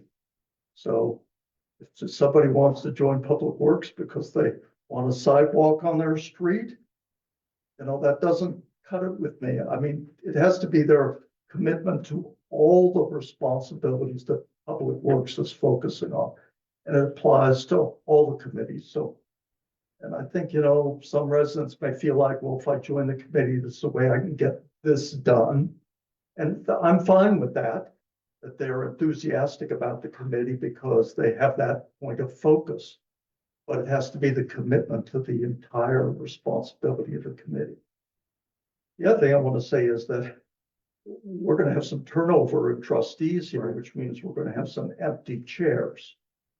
And this doesn't address the issue of how those chairs are appointed. And I think that's something the board needs to talk about and maybe even resolve that before we talk about the membership of the committee. That we really need to figure out what the leadership of those committees is, particularly if we're moving away from the existing process that's in the ordinance. So I just think that's something we would be sitting here working on committees, but the chairs of the committees are silent as to how that's going to be determined. That can't be right. And I do believe that the appointment of the committee chairs ought to occur first. And if I was a resident and wanted to join a committee, I guess I'd want to know who the chair is, or who the chair will be. 2 cents on. Other thoughts, Dietmar? Question for Brian, pardon me. Procedurally, could this even pilot? Or would you have heartburn, the fact that it's currently enshrined in ordinance in a set way? And the only way to pilot this is to not pilot this? That's a great question. I think that my more pressing concern would be trying to manage this in light of what the staffing situation's about to be and not knowing how quickly we'll have the clerk role resolved, because this would traditionally be the clerk's job to assist in overseeing. This year, I'm not sure what that position situation is going to look like in a few weeks here. So that would be my only concern with the timing of doing it. I wouldn't have a problem with trying trial basis. It's just we're right up against the time when this is most likely going to impact on an annual basis, or, you know, core duties of overseeing this. So I'm not sure how that will play out.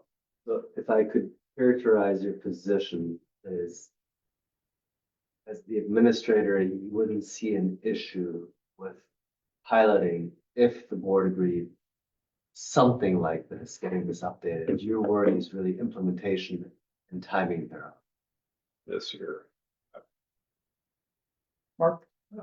I might be a little uncomfortable with that. I mean, if it's in direct conflict with the ordinance, I think I would have a problem even if we called it a trial. But I do think that a lot of this can be done by policy. It's just when you get to the final step, if you will, now the person is going to be appointed, that I think with that part, we'd have to conform to the ordinance. But I think a lot of things that go on in the background, how we manage the register, if you will, of the individuals who are volunteering and what information they provide and how we evaluate them and I think that's all fine. But when you get to the issue of the appointment, which might be the right choices, it's to the extent it directly conflicts with the ordinance, I think that would be problematic. But it might not. I mean, would you use If- ranked but choice voting for to confirm anyone? Right, but right now the ordinance says the president will nominate, right? And the board will then decide. So if we're saying the president doesn't nominate anymore, that to me is problematic unless we remove it from the ordinance. So I do think we have a lot of flexibility, but I do think there are these few choke points where we just want to be careful that we're not running afoul of the existing ordinance, or that we change the ordinance. Sean, and then Carol? Okay, there's a way to do it. Okay, we could do this. And obviously, John, you really got to put your thoughts into it. And the board could say, to make it legal, John, the board ranks this individual for this committee. Could you nominate that person? If you want to do it legally. And just do it for a month or two and see how it works. But like, how do you feel about that? Do you? I will comment in a minute. Carol? Yeah, I really, really like what Kate is proposing. Yeah. I like how it takes the hocus pocus out of the appointments. I think that's really would be a great thing now. However, I'm really hearing Brian, the reality right now is we have no capacity to implement this. We have no person hours to make this happen. So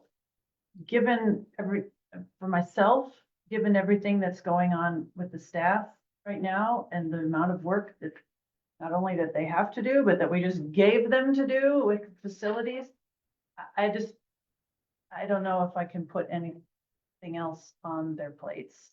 And, you know, I would love to stick this in a bottle and look at it next year when we have a clerk, hopefully. But I don't think in good conscience, I can hand this to staff that we have now and say, go and do this, implement this for us. Shabnam, then Kate. I think I want to know, like, what are we talking about? Kate and I'm volunteering you to come up with like a Google form where we would just opt in online. Then you don't have, that is helping staff time. It's making it easy for you guys. I think we can make this work without needing staff time for any of it. I mean, it's, you got a list of people and then it's a conversation. So that's what I think it's Okay. doable. Okay, Yeah, I was just gonna say, I totally respect solving for staff time.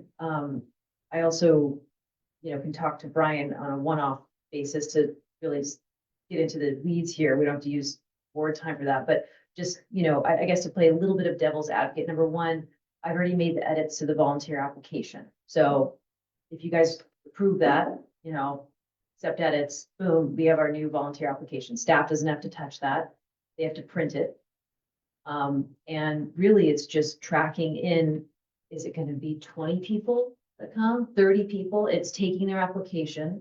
And I think really the lion's share of the work will be for the board packet, collating that and getting it ready for the board packet. And maybe it's the May meeting because we use April to appoint new chairs. I'm just trying to think through your feedback, Mark. So I think that would really be the lion's share of the work. We're not going to get hundreds of applications here. We're talking about 20, 30, maybe if we're lucky, you know what I'm saying? So I just want to push back a little bit on that. I think, and again, I am raising my, Brian, we're going to meet later this week, so I can really work through those details with you. Of course, I don't want to burden staff, but I do think if we're able to get something off the ground for this spring, I think in the effort of solving for trust and transparency and allowing people to see the process, I think that is worth it for this board. So I would advocate to try something. sorry, Bob? I'm just wondering if we're stuck with the existing ordinance and John, we have to follow John, we have to let John make the choice. Can we make that process more transparent with a written policy until we get this sorted out to make an ordinance change so that the existing process can be more transparent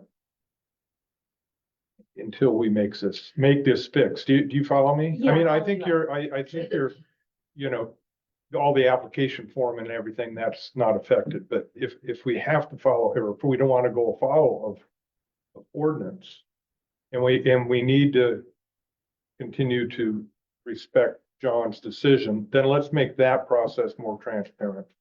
So there's no more angst about that. How do you feel about Shabnam's suggestion of we all rank, publicly, everyone can see, okay, the board's choice was this number one person. John still gets to do the final appointing, but publicly. So if we all said, hey, person X is number one, but John appoints Y, everyone he will can know that. explain why. Residents will know Yeah. that, So John, we're still following the ordinance as it's written because the president's appointing it, but the discussion is being had in a more open setting, I guess. Okay. Dietmar? Make it so. I'm done talking about it. No. This is my full support. No, that's a good point. Again, I'll Go just ahead, speak for a Nathan. second. I mean, I support this. So, but I'm mindful of a couple of things, and Brian articulated, and Julie.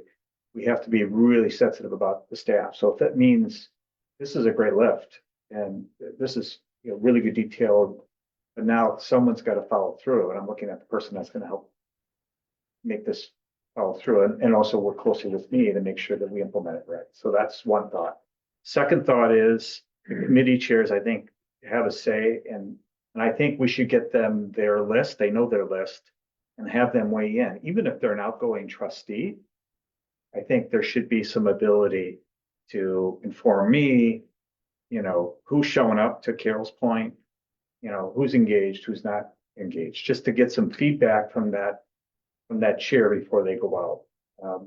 So that's two thoughts. Three is, we have to do a good job getting applicants. And so, we've got some folks that are in the queue right now, but we should get more folks. And, we're working on getting the next edition of the newspaper out. It should be one of the topics that should be in the next village bulletin. And then the way that we figure out this ranked choice to get me information to follow through or make choices, I totally have an open mind about that. So let's try this, but we can't stick the staff with anything more on this. We actually have to find a way for them to do it easier. It would be great to get feedback from every committee chair. That's where I go to first on who's showing up, who's working, who's going to stay on, who's likely to leave. I have that conversation with each committee chair, but we're also going to have new committee chairs. And I'll put some more thought into how this actually, Julie. I just want to bring up one thing, with the code of ordinance, right now, the term of office for our committees is 3 years, beginning on the May 1st of each year, so that's why we do the appointments in April. Right. So I just want to make everyone aware that we can't push this off to a May board meeting. They need to be appointed in April to be effective within a couple weeks. Right. Um, It's a 2-week sprint. That's why I'm teeing this up. I'm totally comfortable with teeing it up. can I? Go ahead. Sorry, Julie. I'm sorry, what if you want to do this with the board ranking, does it have to be done at the meeting? What if the board gets it ahead of time, does their voting, submits it to the president, and then all that voting is in the board packet? It would still be open. Right. Just a suggestion. We have to find a way to get it done in April. I'm trying to problem solve. In that 2-week window. Thank you. Carol? I mean, another possibility would be if we had all the applications on a Google Doc or whatever sharing mechanism, and each outgoing or each current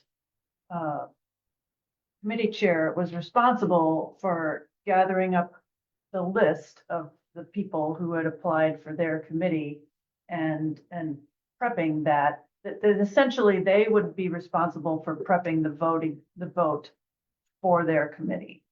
So having the forms attached, having their comments ready to go.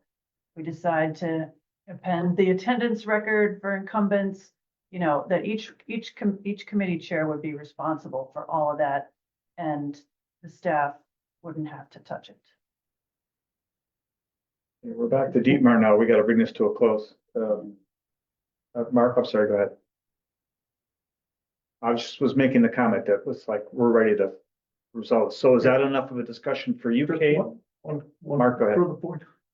We have an existing register, do we not, of all the volunteers? We do. That volunteer for this? We do. So who's going to be responsible for reaching out to all those people and telling, thank them for their interest, but now they have to fill out a new form and go through a new process.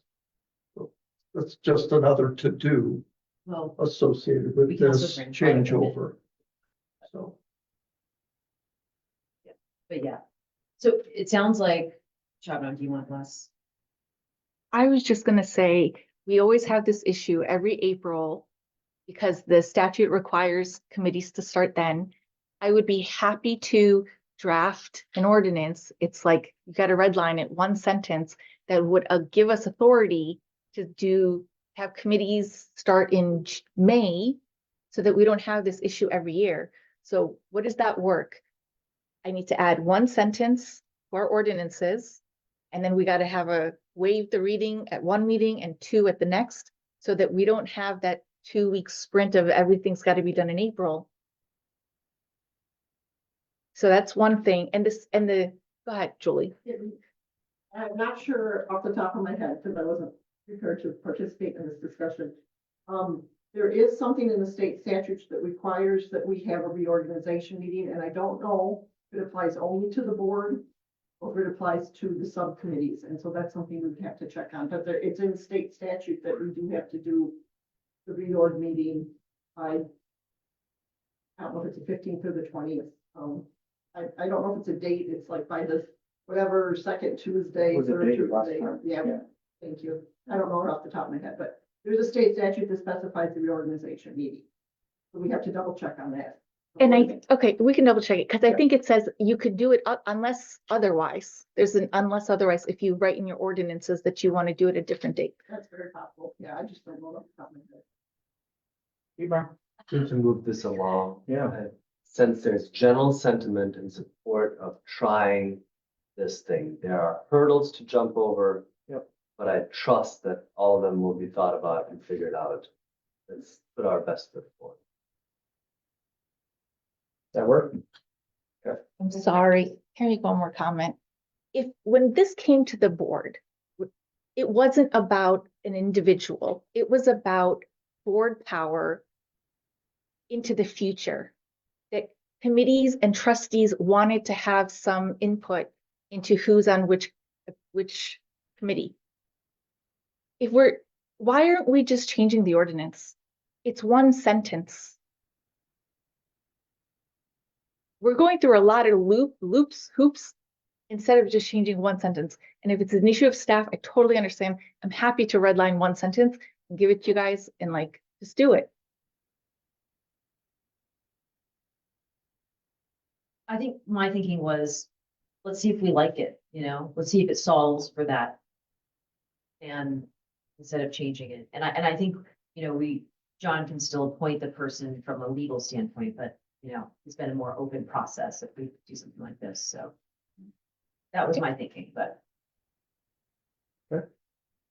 Ready to move on?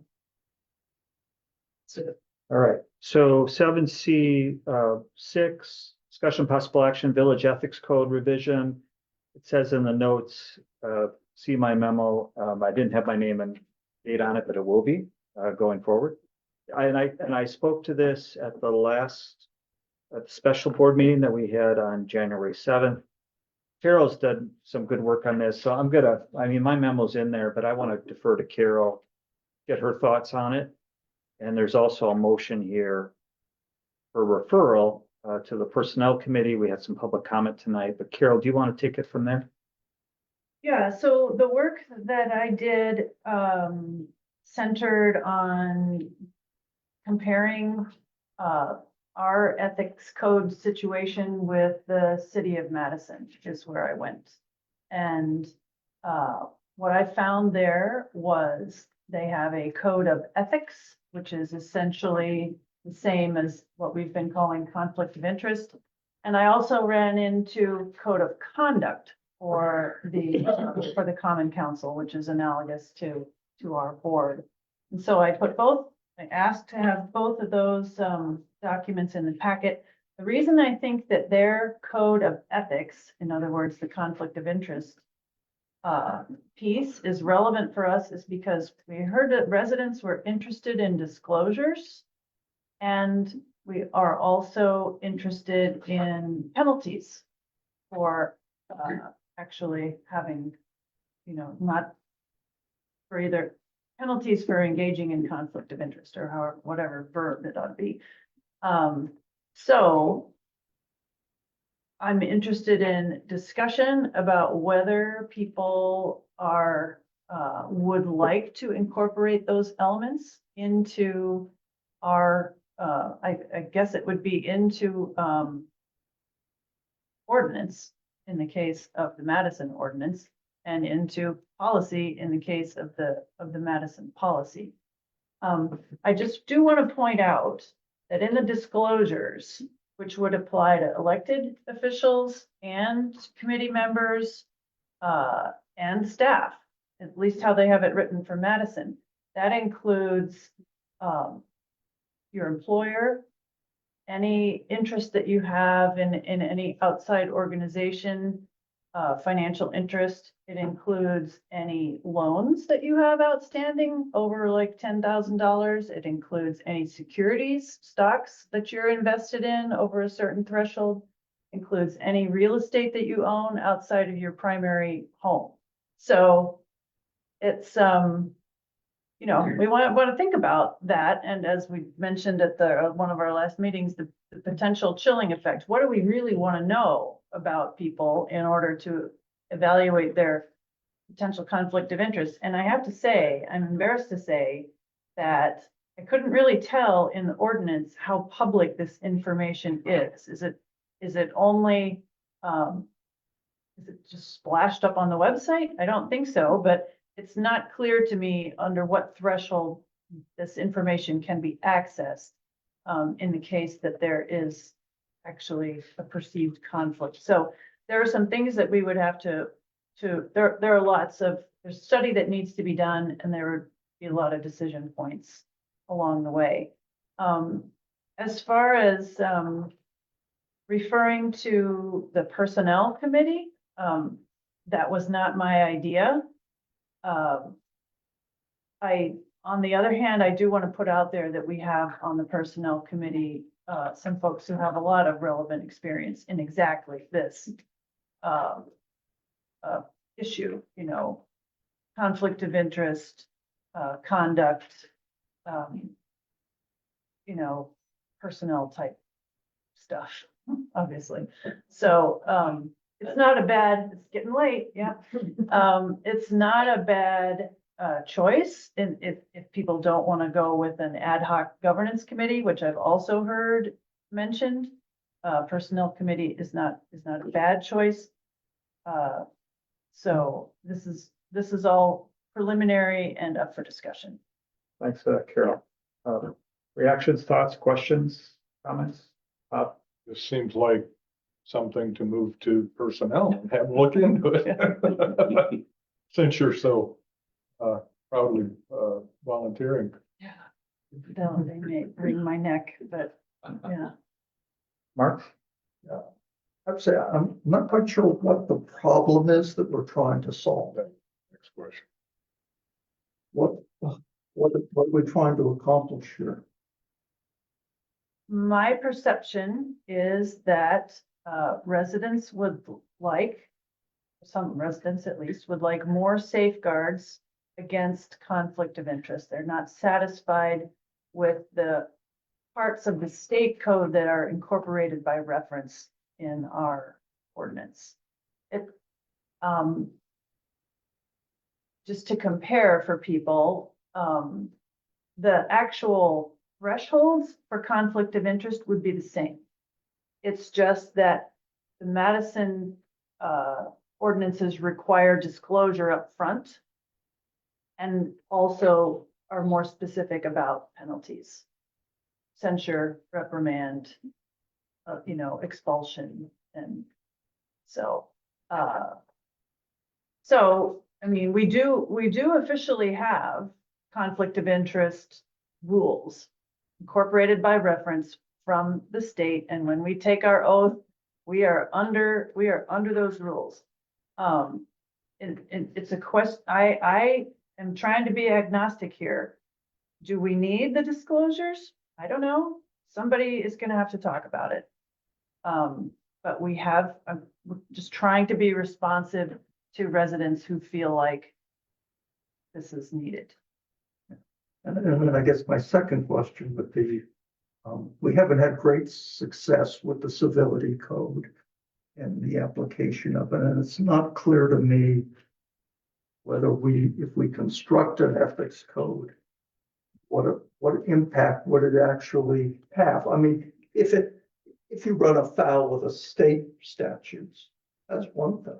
Okay. But for us to put a bunch of things in place that says you can't do this, you can't do that, you have to disclose this, and they run afoul of it in some way, I'm not sure what power the board has to sanction that behavior.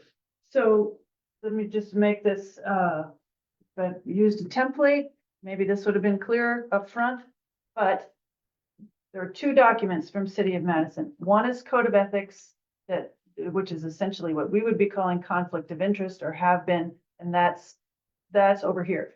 The civility type and other conduct problems, you know, bullying, harassment, sexual harassment, in particular, and also those pieces are in their code of conduct and are pretty much parallel with our civility pledge, only it's all a little more crisp, has penalties involved, and it just reads a little more like a policy and a little bit less like aspirations. What I would want to know is, what is the problem that we are attempting to solve? Does whatever we're putting in place actually solve it? And to what degree is it enforceable in an effective way?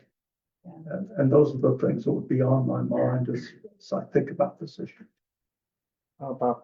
Well, it sounded a bit like from what Carol said that the Madison Code does have some penalties and consequence for some of this behavior.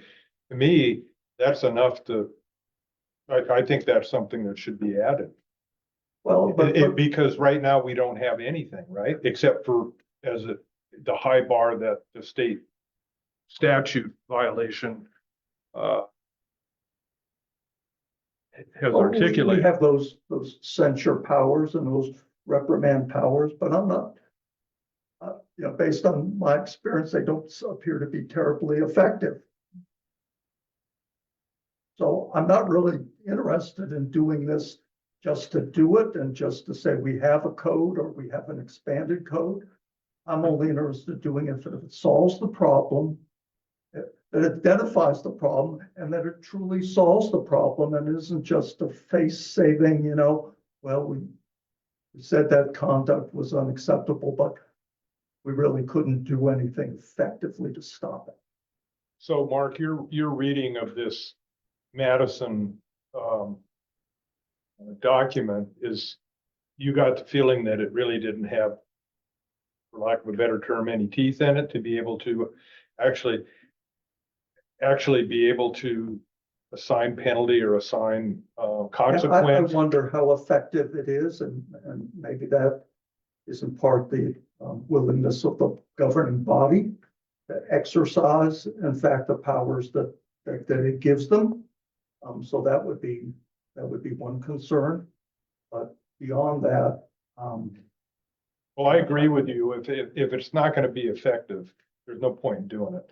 Right. But if in fact this policy, the way you described it, it sounds like maybe there's a little more, to say teeth to it than what we don't have now. And I would be in favor of that if it's the problem that we're trying to solve, something that the state already addresses. I'm not interested in it either, because the state's already dealt with it. So that's, I don't think we just look at the Madison or Middleton or anybody's in isolation. I have no desire just to adopt something because Madison or Middleton or some other community did it. The issue is, to what extent does it go beyond the state statutes? And then to what extent does it solve the problem and truly be effective? And those are tough issues to dig into, but I think that's what we would need to do. Or maybe what the personnel committee or somebody would do. Bob? Carol, have you talked to anybody in the city? I would guess they probably have an ethics officer or somebody that given the size of Madison, and that could provide some insight on how effective these things have been. I have not. No.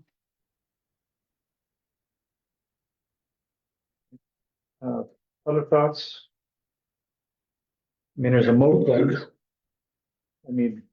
Carol obviously has done a lot of yeoman's work on this, a lot of legwork on this. There is considerable expertise in that body. It might be worth at least having a conversation within that committee to go, yeah, we'd be interested in tackling this and addressing or answering some of the questions that Mark has raised and others have raised.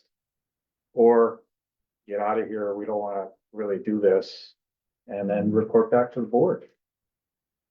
How do people feel about that? The motion looks good. Somebody would have to make it.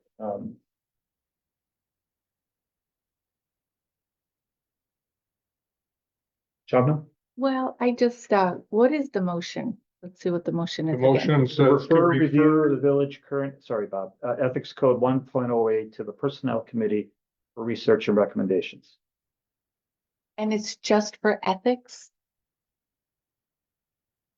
that what it is?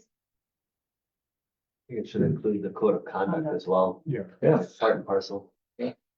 And the problem we're solving is, To investigate whether or not the ethics code of Madison has something useful that might be applied to the village of Sherwood Hills. Carol, you want to add to that? It's actually come up in our revision of the personnel policy manual that we have conduct policies in place for employees and actually the League of Wisconsin Municipalities template that we're using has material about employees, but in our old village manual, we also have some language about volunteers but I don't think we have anything about trustees in terms of conduct. And you know, you have often mentioned that it would be good to have a manual for trustees. This would be a good piece to put in that manual. if that's the case, and it is about conduct of trustees It's all included, I would like that they also consider, you don't want to tone police because there's research out there that civility pledges are just to weaponize civility to suppress dissent. So I would be cautious about that. And I would want the personnel committee, because I'm supportive of this, to also include like other areas of issues. I think we should have DEI training. And I think I'd like to see what the personnel committee thinks about when a discriminatory remark such as "you're not of American descent" is stated. So how will the village like to address those issues as well? I would like that to be included in this very important work. Thanks for that, Shabnam. So I'll make a motion. thank you, Kate. Refer review of the village current ethics code 1.08 to the personnel committee for research and recommendations. Just look at that. Go ahead, Carol. And would you also like to include the code of conduct or? Sure. Okay, thank you. Yes, ethics code and code of conduct. Okay, thanks, How Kate. was that you? I seconded, yeah.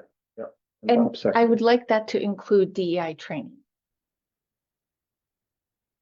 Is there an objection to that? To have personnel look into appropriate DEI training Yes. or I think that's a step. I'm not opposed to it, but I think we should do it as two Yeah, motions. I agree. Let's get the one thing done without burdening the activity with yet another research project. You don't want it to be tone policing because that would just be embarrassing the village. Like it's kind of a crappy thing to do you know, nationwide. I don't feel like the code of conduct, the way it's written, has the sense of tone policing. Yeah, it's not. It's I mean, nothing in there that I read has that implication. All right, so we have a motion, we have a second. Are we ready to vote?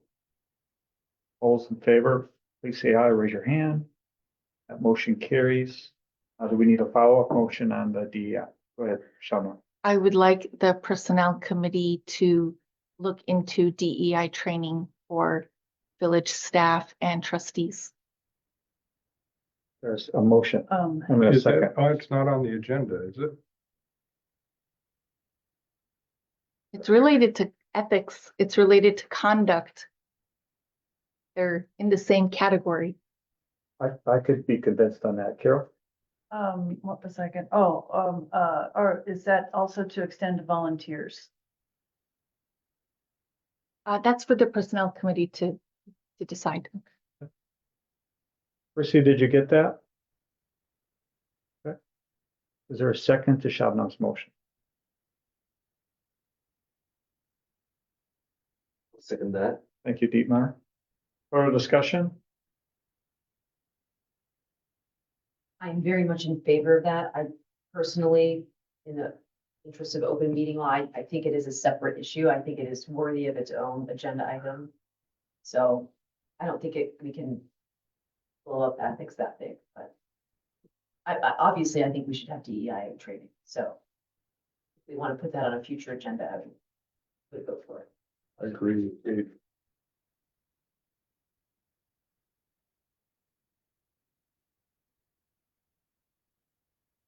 John, I think the call is yours. Yeah, what do we do with that now? I know, I was just looking at, my talking points, just trying to create a bridge there. For Sheldon's, I think we need to have a vote, right? The decision needs to be But made. what are we voting on? Got it. Yeah. right?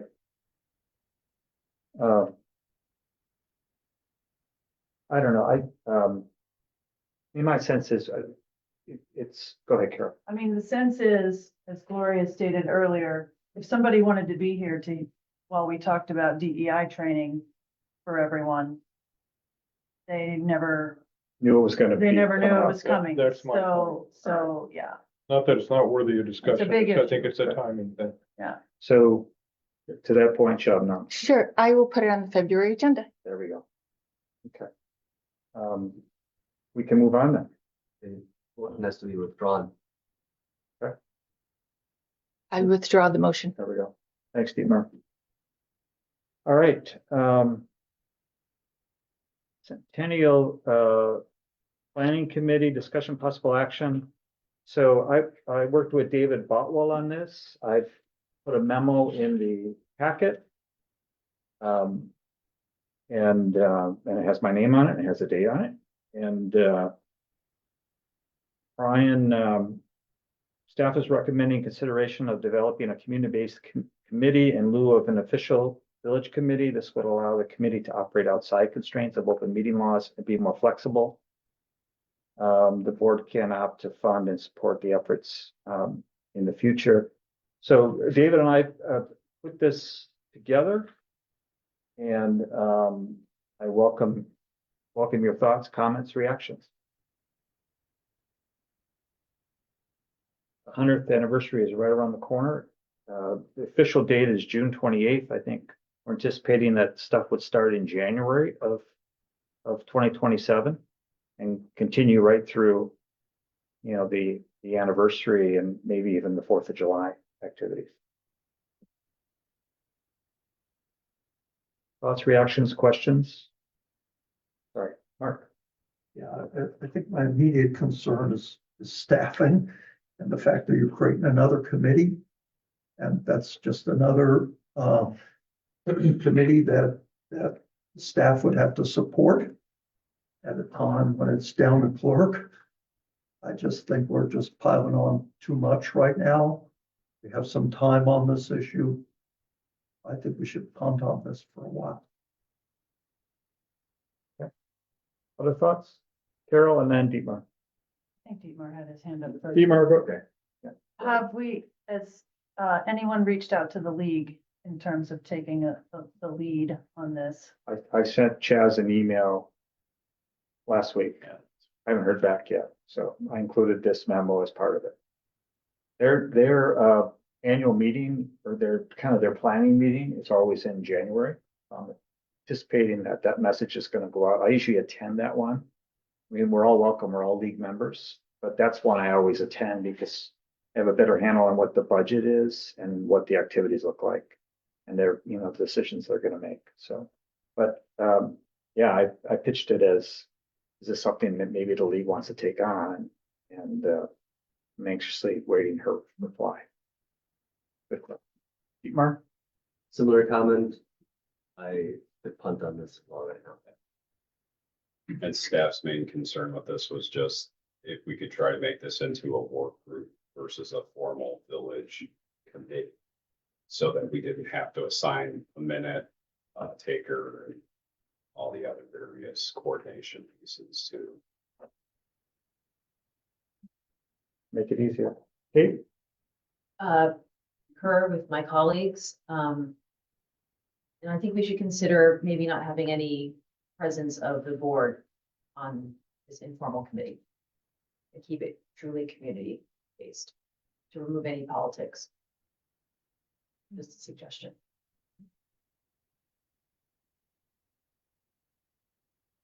I like that idea, sure.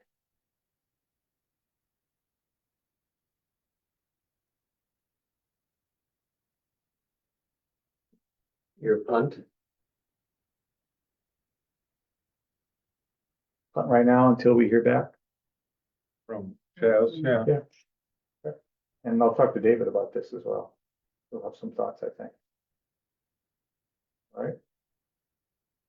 We will move on then. Yes, Can I ask for a bathroom break? you can. Do I have to allow it? Do you have? You can ask as much as, you can ask as much as you want, Chrissy. No, you can, why don't you, yeah, take a couple minutes, go for it. Yeah. While she does that, can I just? So are you recessing for a moment or? Yeah. We are. So I'll move to recess. Yep, move to Thank you. recess. Sure. Yeah. Second. for Thank you. 4 In minutes. favor? 5 4, minutes. yeah, 4 or 5 minutes, guys. So close. You still need to. I still want to get through some agenda items. Well, we're getting close, Steve Mark. Yeah, I was shooting for 11. That's realistic with the close, but.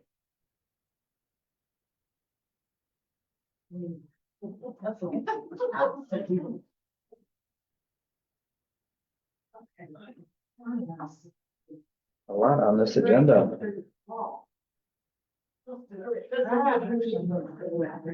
We're actually moving along. We are moving.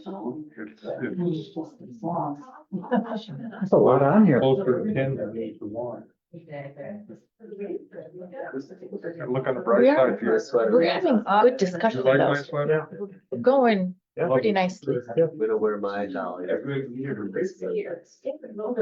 got I agree. more like this, too, heartfelt. Oh, yeah. Felt and Elevated discussion. Good. lots of stuff. To my, Camaraderie. no, this one, a guy I worked with, his mother made them for the tourist trade. So I said, hey, could your mom make me? And it's like, yeah, sure. So he came in and got the basic answer. Bang it out. And you know, one of the designs that I was reading about, something I never realized, was that this horizontal stitching is really important for warmth. And like the Norwegian, these sweaters hold a lot longer. Yeah, you can Than see any it. other I knit. mean, it's like adding a whole other layer. The Right, way and that traps it air. runs from bird's eye to bird's eye. Right. Yeah. Yeah, so apparently that's like a television innovation that keeps you warm out there when you're playing in the snow. Fishing for the herring or whatever.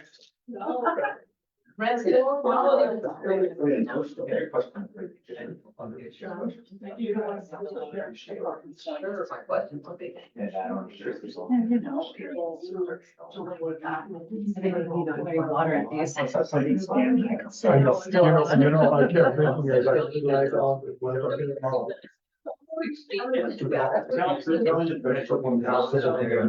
Right, yeah, in a good long time. Yeah, a good one. That's kind of why I took the blame on the 2 hours public comment period, but it didn't happen. Well, I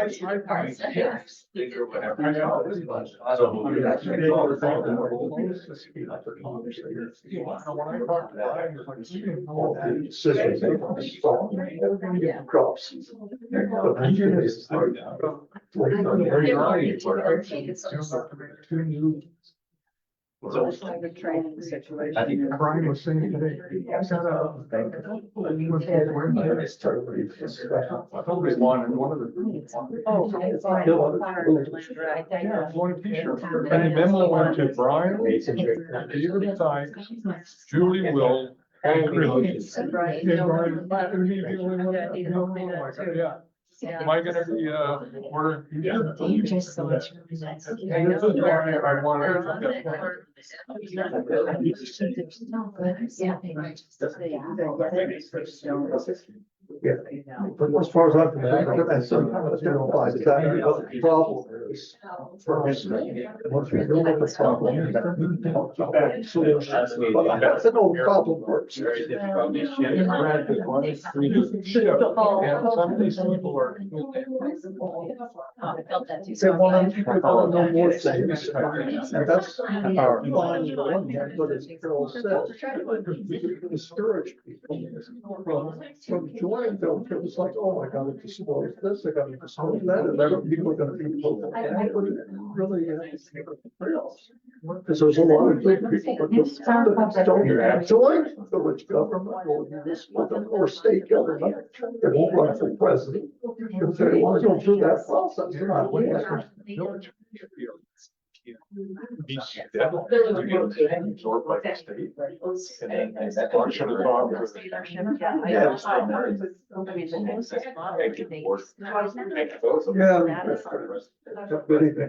So I don't know how that came about. Okay, we're gonna reassemble. Guess I'm up next, but I was gonna go to. You had your shot, Bob. Across my leg. You had your shot. Huh? You had your shot. You have I to know wait. I did. Yeah, Carol caught my ear. We did, there was no thought, right? All right, let's, how do we pronounce it? We reconvene. Thank you. Let's reconvene at, at 10:50 PM. Item 7C8, discussion possible action, village board meeting, public comments. Falk, do you want to speak to this? Sure, John. This was an idea that came across my desk, I guess I will say. And the proposal is that we add a public comment period to our board meetings. And that would be at the end of the business meeting. We would keep the one up front, but limit the discussion in the upfront public comments to items that are on the agenda. Like for tonight, I got up and made a comment. Well, maybe that's best done at because it wasn't on the agenda, that's best done at the end of the meeting. I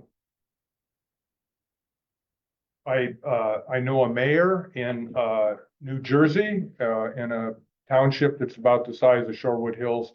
They've gone to this and he said it's been really successful in the sense that it helps keep the business meeting on track. They get out earlier and people have an opportunity to speak not only at the front, but what we don't have now is after we've done all this discussion with the board, people have questions and might want to add some comment. They have the opportunity in that second period. So that's what I'm proposing, is to add an additional public comment period before adjournment on the board meeting agenda. Limit discussion in the existing public comment period to items only on the agenda. This is something we could try for a couple months and see how it works if you want. But that would be my motion. Okay, thank you. Thank you, Bob. Reactions, comments, questions, thoughts? Shabna? I also wrote a memo and sent it out, just kind of showing what Middleton does, what Cross Plains does, what Madison does, and what we kind of used to do, which is like you had your public comment period and you would make a statement on something that's not on the agenda, but then certain items that were very important and people wanted to comment, we would have an interactive discussion with the residents. We used to do that. Do you remember? We used to do that? And, I'm not saying that you should talk forever, but like if there's a very important subject that residents' engagement is necessary, you can have that dialogue. I think Madison does that, Middleton does it, Maple Bluff does it, Monona and McFarland. I wrote this all in a memo. I don't know if you guys remember. You guys remember this? Do you remember it? well, go ahead. Well, I guess my question to both of you is, so what are we solving for? Are we solving for residents not having timely feedback within the agenda cycle? What are we solving for? You asking me Yeah, with this motion, yeah. what are we solving? Well, I see a problem that, we've had 2.5, 3 hours of public comments that really have nothing to do with the business at hand. I'm not saying they're not important issues, but I think it kind of gets us off track. We're really late and we're trying to do business at 1 o'clock in the morning. And it would seem to me that this would streamline it a little bit by keeping that upfront discussion more in line with what the agenda is for that meeting.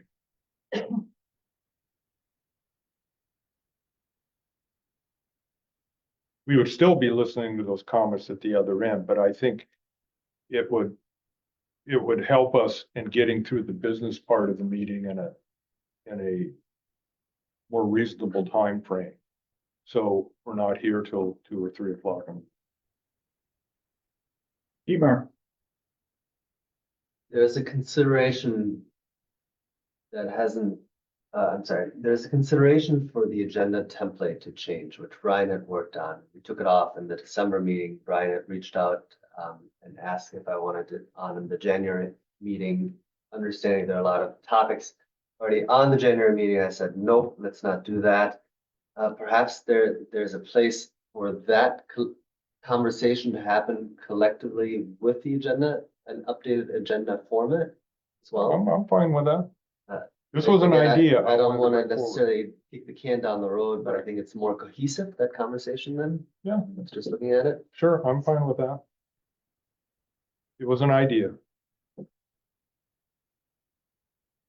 So I think Brian would need some direction because he's also the author of the updated agenda template for consideration and conversation. It's fine.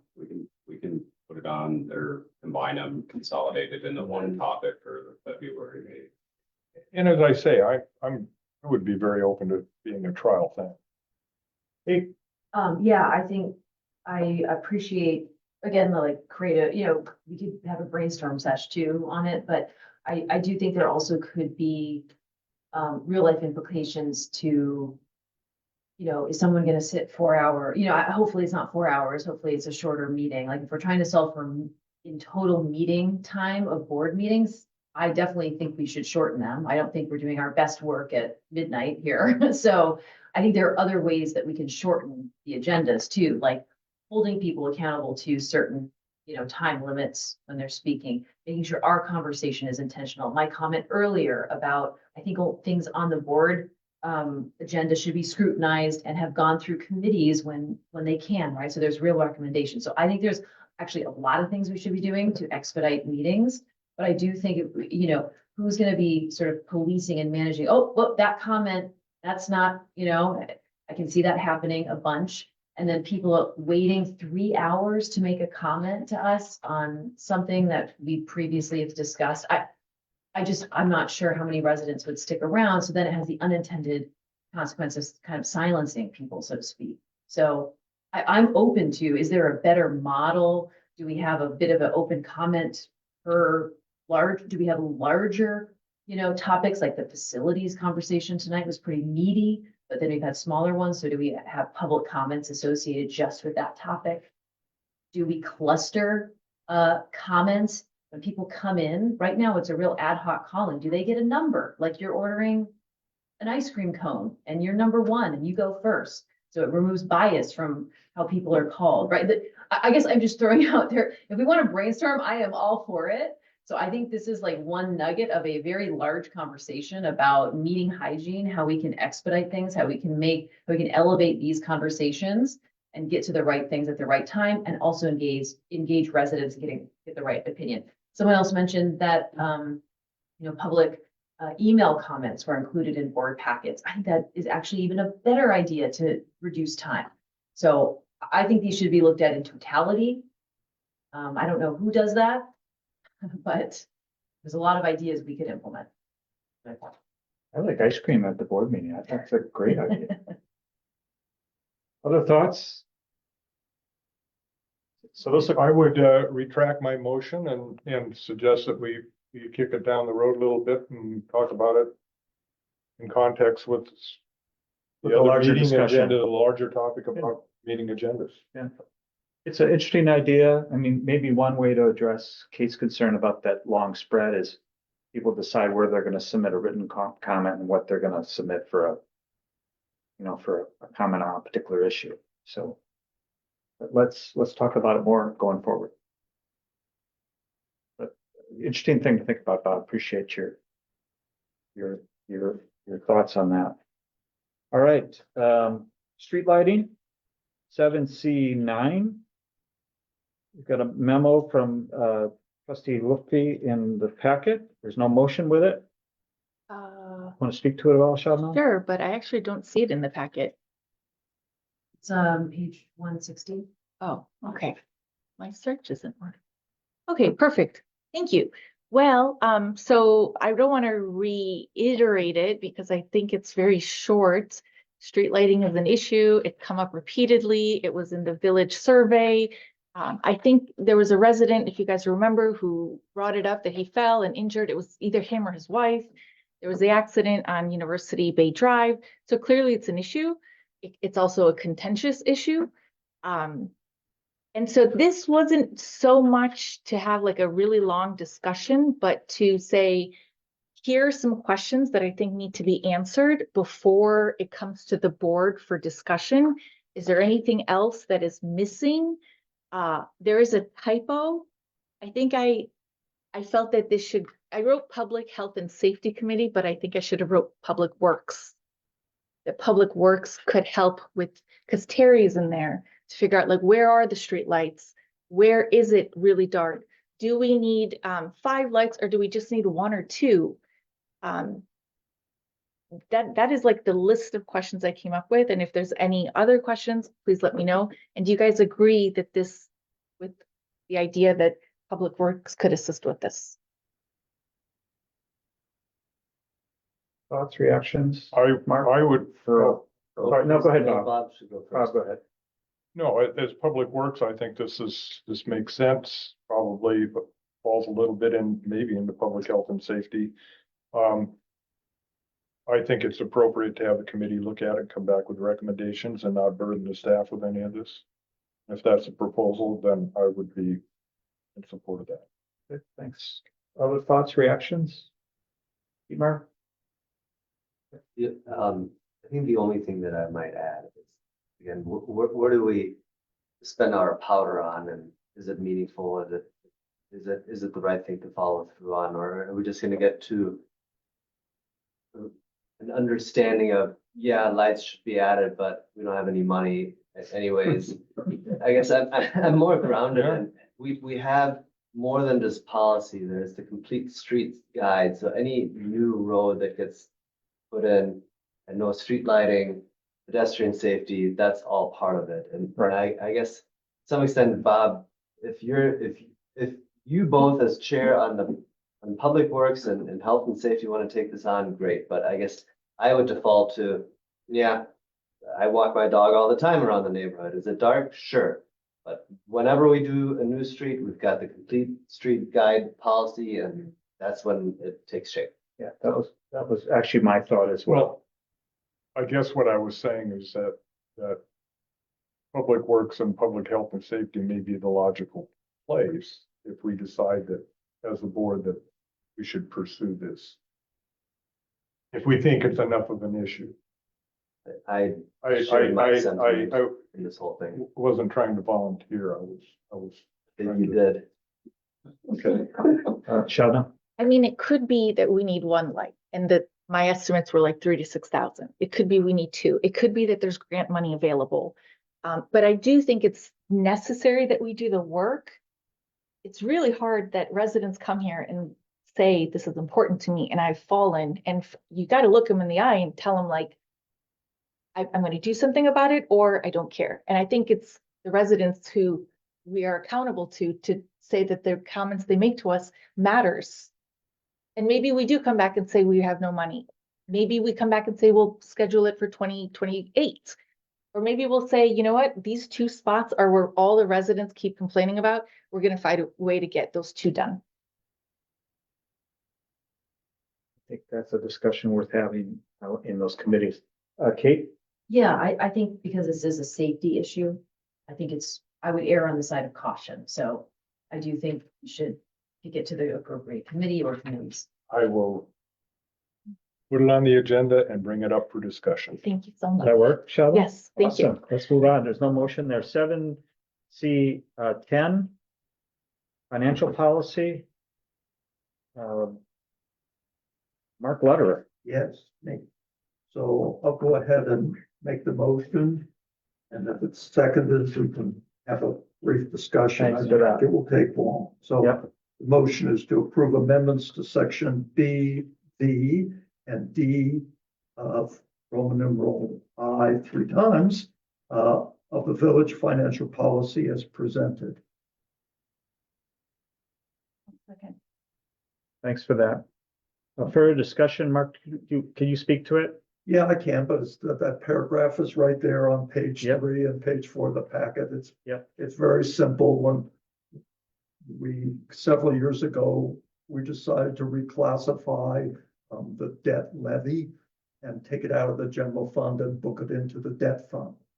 But we neglected to note at the time that there were formulas in our financial policy that referenced the general fund, for which at that time included the debt levy and should include the debt levy expense and revenue. So these corrections add that back what we previously inadvertently took out. But substantively, it's really, in terms of the final number. The substance is now returned to the way it was intended. Right. And otherwise, it has an over-generous view of our financial metrics, and it makes us look like we're doing better than we are, better than we intended. And I think that's a problem. And in fact, Baker Tilly picked up on that in their financial audit, in their supplement to that, and they just ran the numbers based on our financial policy without considering what our intent was and what the change was, and it's just overly optimistic. And so this is sort of a return to reality here. So we have a Mark? I move to vote. Okay. Just have a clarifying question, Mark. It says in here, the finance committee has reviewed and recommended these changes. Was there a formal vote in finance? Yep. Okay, which was approved? Yeah, it reads, let me see the language here, has reviewed and recommended these changes. So there was a voting committee to recommend this change to the board. I should say, Motion. 2 of them. Motion by Mark, seconded by Carol. Ready to vote? All those in favor? That motion carries. Thank you, Mark. Priorities, Shabnam? Yeah, it's obviously we all get like emails daily, a lot. And I can imagine that the staff get a number of emails about issues that they want addressed. And we each have our own things that we want to do. And I am concerned about burnout. And Brian and I had a discussion of just like, there's so much we want to do, but how can we divide and conquer?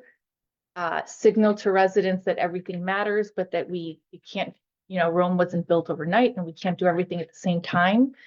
So I think we need to talk about what we want to do, and give a little bit direction to Brian if he needs it.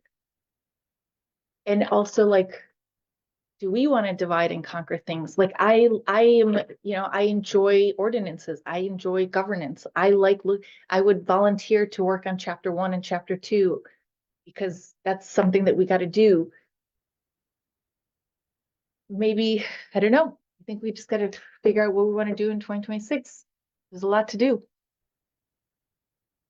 Reactions, thoughts? Well, my first question is, should priorities be coming from the board?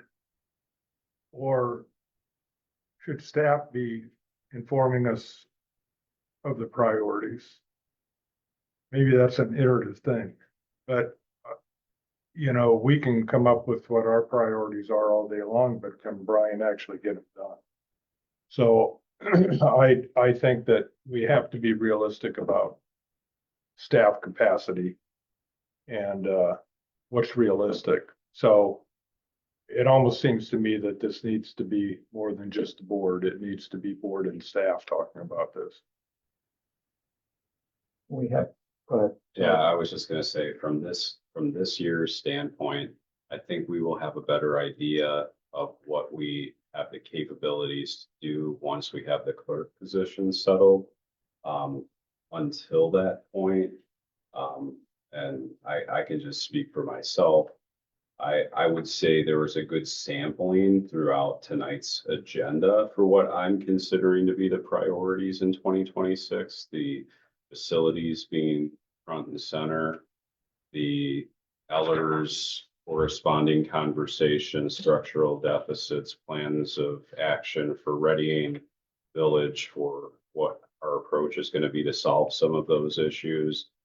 And then I would just say, this is going to be a busy election year. We have a full slate forthcoming throughout this year. So our clerk will be very busy with that. We're in audit season. So we're going to be prepping for the audit next month. Julie's already working in preparations of that. I mean, I think from that standpoint and just getting all of the other various pieces put into place from a rec program standpoint, village recognition, banquets, and just keeping our staff moving. And I think right now the institutional knowledge and the admin team is at a point where we just need to focus on doing the core basic minimums and deliver the facilities project and try to keep that focus and as our primary objectives for accomplishment this year. If we can do that and keep going, we can provide updates as to where we're feeling like we're making up ground to bring back, some ideas for ways we can incorporate new thoughts or new workload inclusions. But I have a feeling this year, from where we are right now and what I anticipate us being behind at the point when we bring a clerk on board, we're going to have to really scale back 2026. Carol. Yeah, thank you, Brian, for that. And I just wanted to note for everyone, and it's kind of ironic, that one of the big things that we were looking at for this year was referendum. And referendum appears to have evaporated. And I know finance has been working hard to find ways for us to avoid referendum. And I wondered if Mark or Dietmar, if you could narrate that a little bit, because I caught in the packet referendum not recommended. And so that's a great relief, but I would like to hear just a bit about it before we just kind of move on. Yeah, and that is the recommendation from the finance committee of the board, that we not go to referendum this year. And I think a lot of it is based on just the pure practicalities and the difficulties of, it's such a high bar to do a referendum, not just to meet all the legal yes, but to inform the residents, to inform ourselves. And we're just not in a position to do it. Well, we didn't feel that the village is in a position to do it now. And so that's why the recommendation, and that's why our focus is more on longer term solutions like closing the TIDs, and shorter term solutions like using fund balance or reducing operating costs in some way. Those solutions, those possible solutions, and those aren't the only ones. The committee is still discussing it, but we just think the village is better off putting all our time and focus and effort into exploring those than trying to tee up a referendum at the time that's available to us. It's just too hard. Thanks. Too far. Takes up all the bandwidth too. It's really hard to get things done. Other thoughts on priorities, Mark? Yeah, and I want to say what my highest priority for it, and I think to me, it's a slam dunk. And that's the recruitment and retention of staff. Because everything we talked about, none of it gets done without staff. And now we're down to clerk. And that's a serious deficiency that we have. And the learning curve that the two new employees that we have in administrative staff are still going up. And the fact that it requires a lot of, particularly Julie's time, to educate and train new employees as they come aboard. So to me, that's the critical path. If we don't have the staff, nothing gets done. So my advice to Brian, and it's purely my advice, but if he's got 10 piles on his desk of things to do, I want him to be sure that pursuing the recruitment and the retention of staff, and in particular the clerical, the clerk's job, to me is number one. Because we are perilously close to, I think, to financial operational failure as a village. There are so many statutory requirements, so many things they have to do. They're just beginning the audit process now. And we essentially have a single individual, Julie, that's got to take us through that whole process because Chrissy will be gone. So to me, it's just imperative that we focus on that we accomplish that, and then all these other things, we can turn our attention to them, but that's number one. Shabna? So to what Mark just said about the importance of staff, I think that there's just a lot of low-hanging fruit and things that we could be doing to help the staff. So for example, one thing, and I don't know if I mentioned it before, payroll. Like payroll is something that I outsource, and I pay like $50 a month, and it's done in 5 minutes. It's 5 minutes. Payroll is something that people nationwide have outsourced like 20 years ago. So the equivalent is like, if you're writing on a typewriter, you really are struggling because that's the tool you've been given. And I think that would be a huge relief of time. And not just that, but I think that Julie is overqualified for it. If it's something that is like, it's a mathematical thing, she is too smart to be doing payroll. She's not getting an opportunity to excel where she can excel because her time is taken up doing stuff that, softwares do. And the second thing is, I signed up for Otter, and I uploaded the Plan Commission meeting, Zoom meeting, and I uploaded public health and safety, one of these, and I got the meeting minutes through AI. I checked them. It was beautiful. It was flawless. You got a transcript of the whole conversation. Maybe some names got misspelled. But the ability to, I actually would like to show you guys so you could see how good it is. I think that some of us might have experiences where AI meeting minutes are terrible and they're incorrect and they're horrible. But I did some research and I thought they were very high quality. But that's also where Chrissy and Julie are overqualified. We're overqualified to be doing meeting minutes. Maybe they do it for the board meetings where it's 7 hours, but if it's a 1 hour meeting, they don't have, I said enough. Kate has her hand up. Sorry, Kate. Oh, that's fine. Okay. I just, in the interest of moving things along, I do think that we're getting like a little dangerously into the micromanagement of Brian's job. And so my view is that as a board member, my number one stakeholder is to the people who elected me. And that doesn't mean that it is at the expense of the staff. But I view Brian's role as the executive, of that, in that space, as the number one person who should be coming to us if there are ideas he has in order to increase staff retention, i.e., better vacation policies, better benefits, I guess. I don't know, that this is to him to decide. He should be deciding. I think that's a great idea, but you should talk to him as a sidebar. So I think this is a good example, though, of like, I think this forum is really, sure, we can, if staff is a priority, and it's not that it isn't for me, but I think the ways that we can help the staff is by being laser focused on things for the village and making sure that when we ask them to do something, it's not busy work. It's really things that the residents are asking for that will improve our village and will make life better here. And so for me, to answer your question, Shabnam, my passion areas are on the two committees that I'm on. So communications and pool, those are my number two. The two other larger kind of ideas that I have that I am passionate about is similarly, how can we bring tech forward solutions to the business, to the village?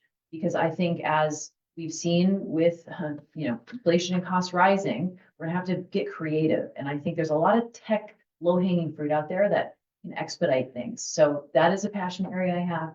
And finally, I am calling this internally to me, but I will say it tonight. I want to bring more village back to our village. And I think we heard in the public comments tonight, a lot of people talking about that. And what I mean by that is, I want to get back to what makes Shorewood Hills so special. And, when our village historian told me that, 1008 used to be the hub of this village and that there was stone cottages there and they actually sold goods because we were out in the country. And, we didn't have the university corridor anymore.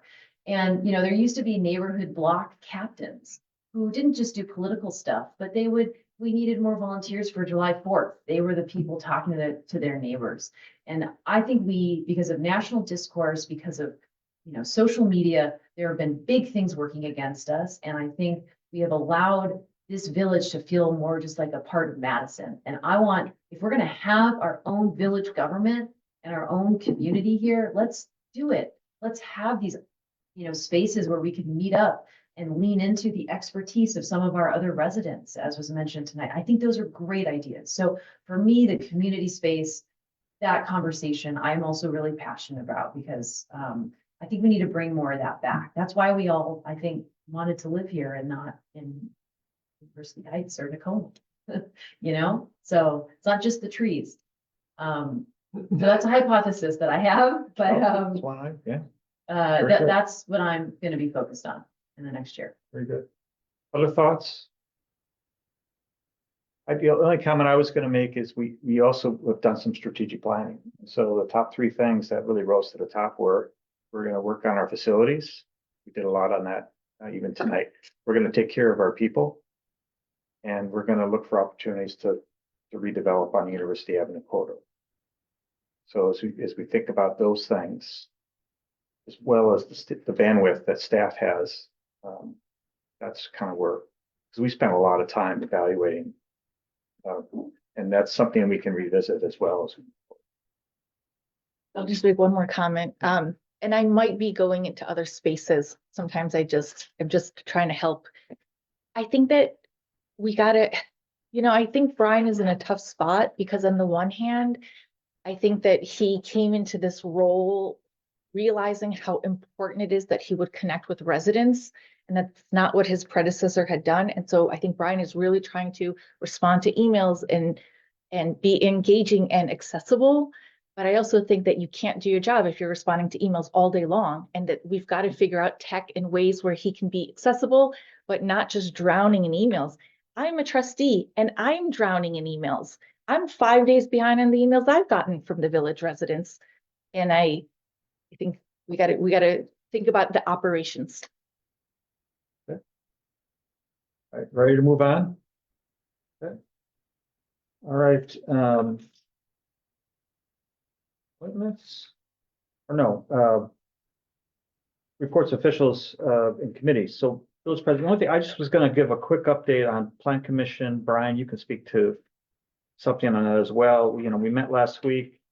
The UW is doing another wedge at the UW hospital. We talked about that, some things we're going to have to do from a zoning standpoint. We had some discussions about some of the zoning board of appeals, the quorum and voting rules. So Vanderwall and Brian Berquist are going to be collaborating on some of the zoning code topics and FAR, and I think there'll be an opportunity for the board to see that and then kind of weigh in, maybe help provide the plan commission some direction on what we should do. We talked very limited about ADUs because there's actually state legislation proposed for accessory dwelling units. We don't want to do anything on that till we see what the state legislation looks like, if it in fact it passes, and we should know that in the next month or so. The session will be done, March at the latest. They want to close early and get out on the campaign trail. And then anything else you want to add from a plan commission standpoint? Yeah, had a meeting with our village planner and John Flad last week, I believe it was. And had some ideas that were forthcoming for some projects on some of the property that he has. So he has been invited to bring his concept plans with some of those ideas to the plan commission in February in concept plan form. And then from my report, I just wanted to just say a quick thank you to the village residents that stopped by over the holidays to introduce themselves and also bring the village staff an abundance of treats and goodies, which was very much appreciated. The police chief report is in your packet. Anything else from a committee standpoint that committee chairs want to raise real quick? Dietmar. Nothing from a committee perspective, but Brian, you had spoke about this in your memo, the YouTube account, the 30-second update on that. Say that again, Demarc. YouTube account idea? Oh, so right now, we essentially found the old page. I've refreshed the old page, updated it. I am just waiting for some additional guidance right now on the manner in which we want to have things added and the way we want to have the committee platform loaded. As soon as I have that, we'll be able to start uploading everything into it. So just waiting on one piece right now. So the YouTube will be used for only recorded meetings or live streaming as well? Do not know the answer to the live streaming, but in past municipalities I've been in, we, after the meetings, the following day uploaded it so it's accessible for people to watch immediately the next day. Thank you. Any other items? All right, we can move to appointments. Item 9A, appointing village finance director, treasurer Julie Fitzgerald as interim village clerk. Dietmar. Make a motion to appoint Julie Fitzgerald as interim village clerk effective January 26, 2026. Yep. Second. Thank you, Kate. Ready to vote on that? All those in favor? That motion carries. And then we've got a closed session scheduled here. I'll read it.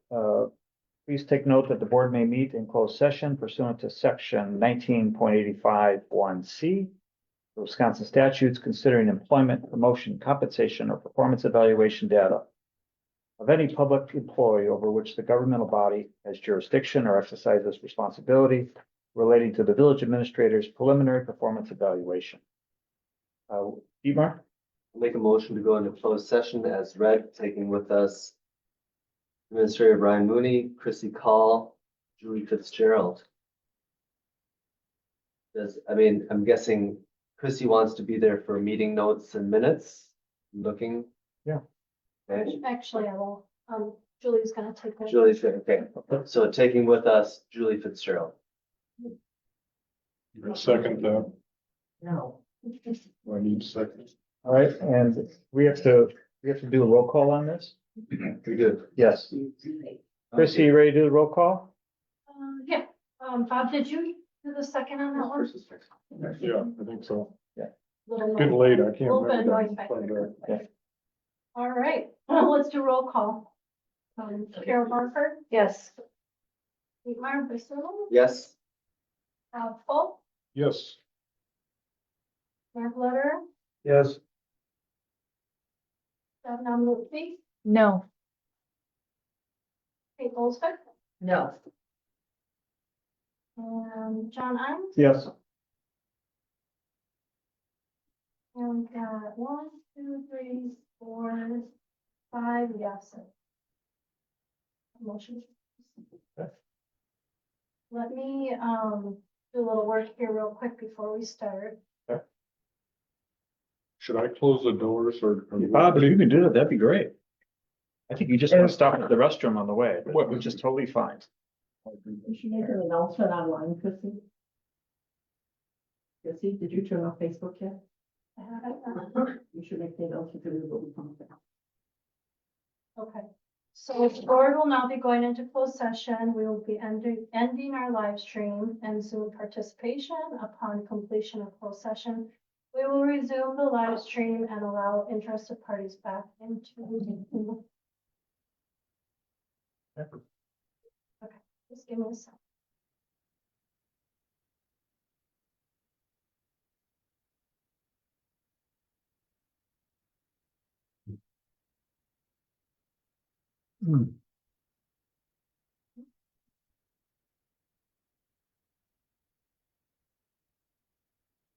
Do you have?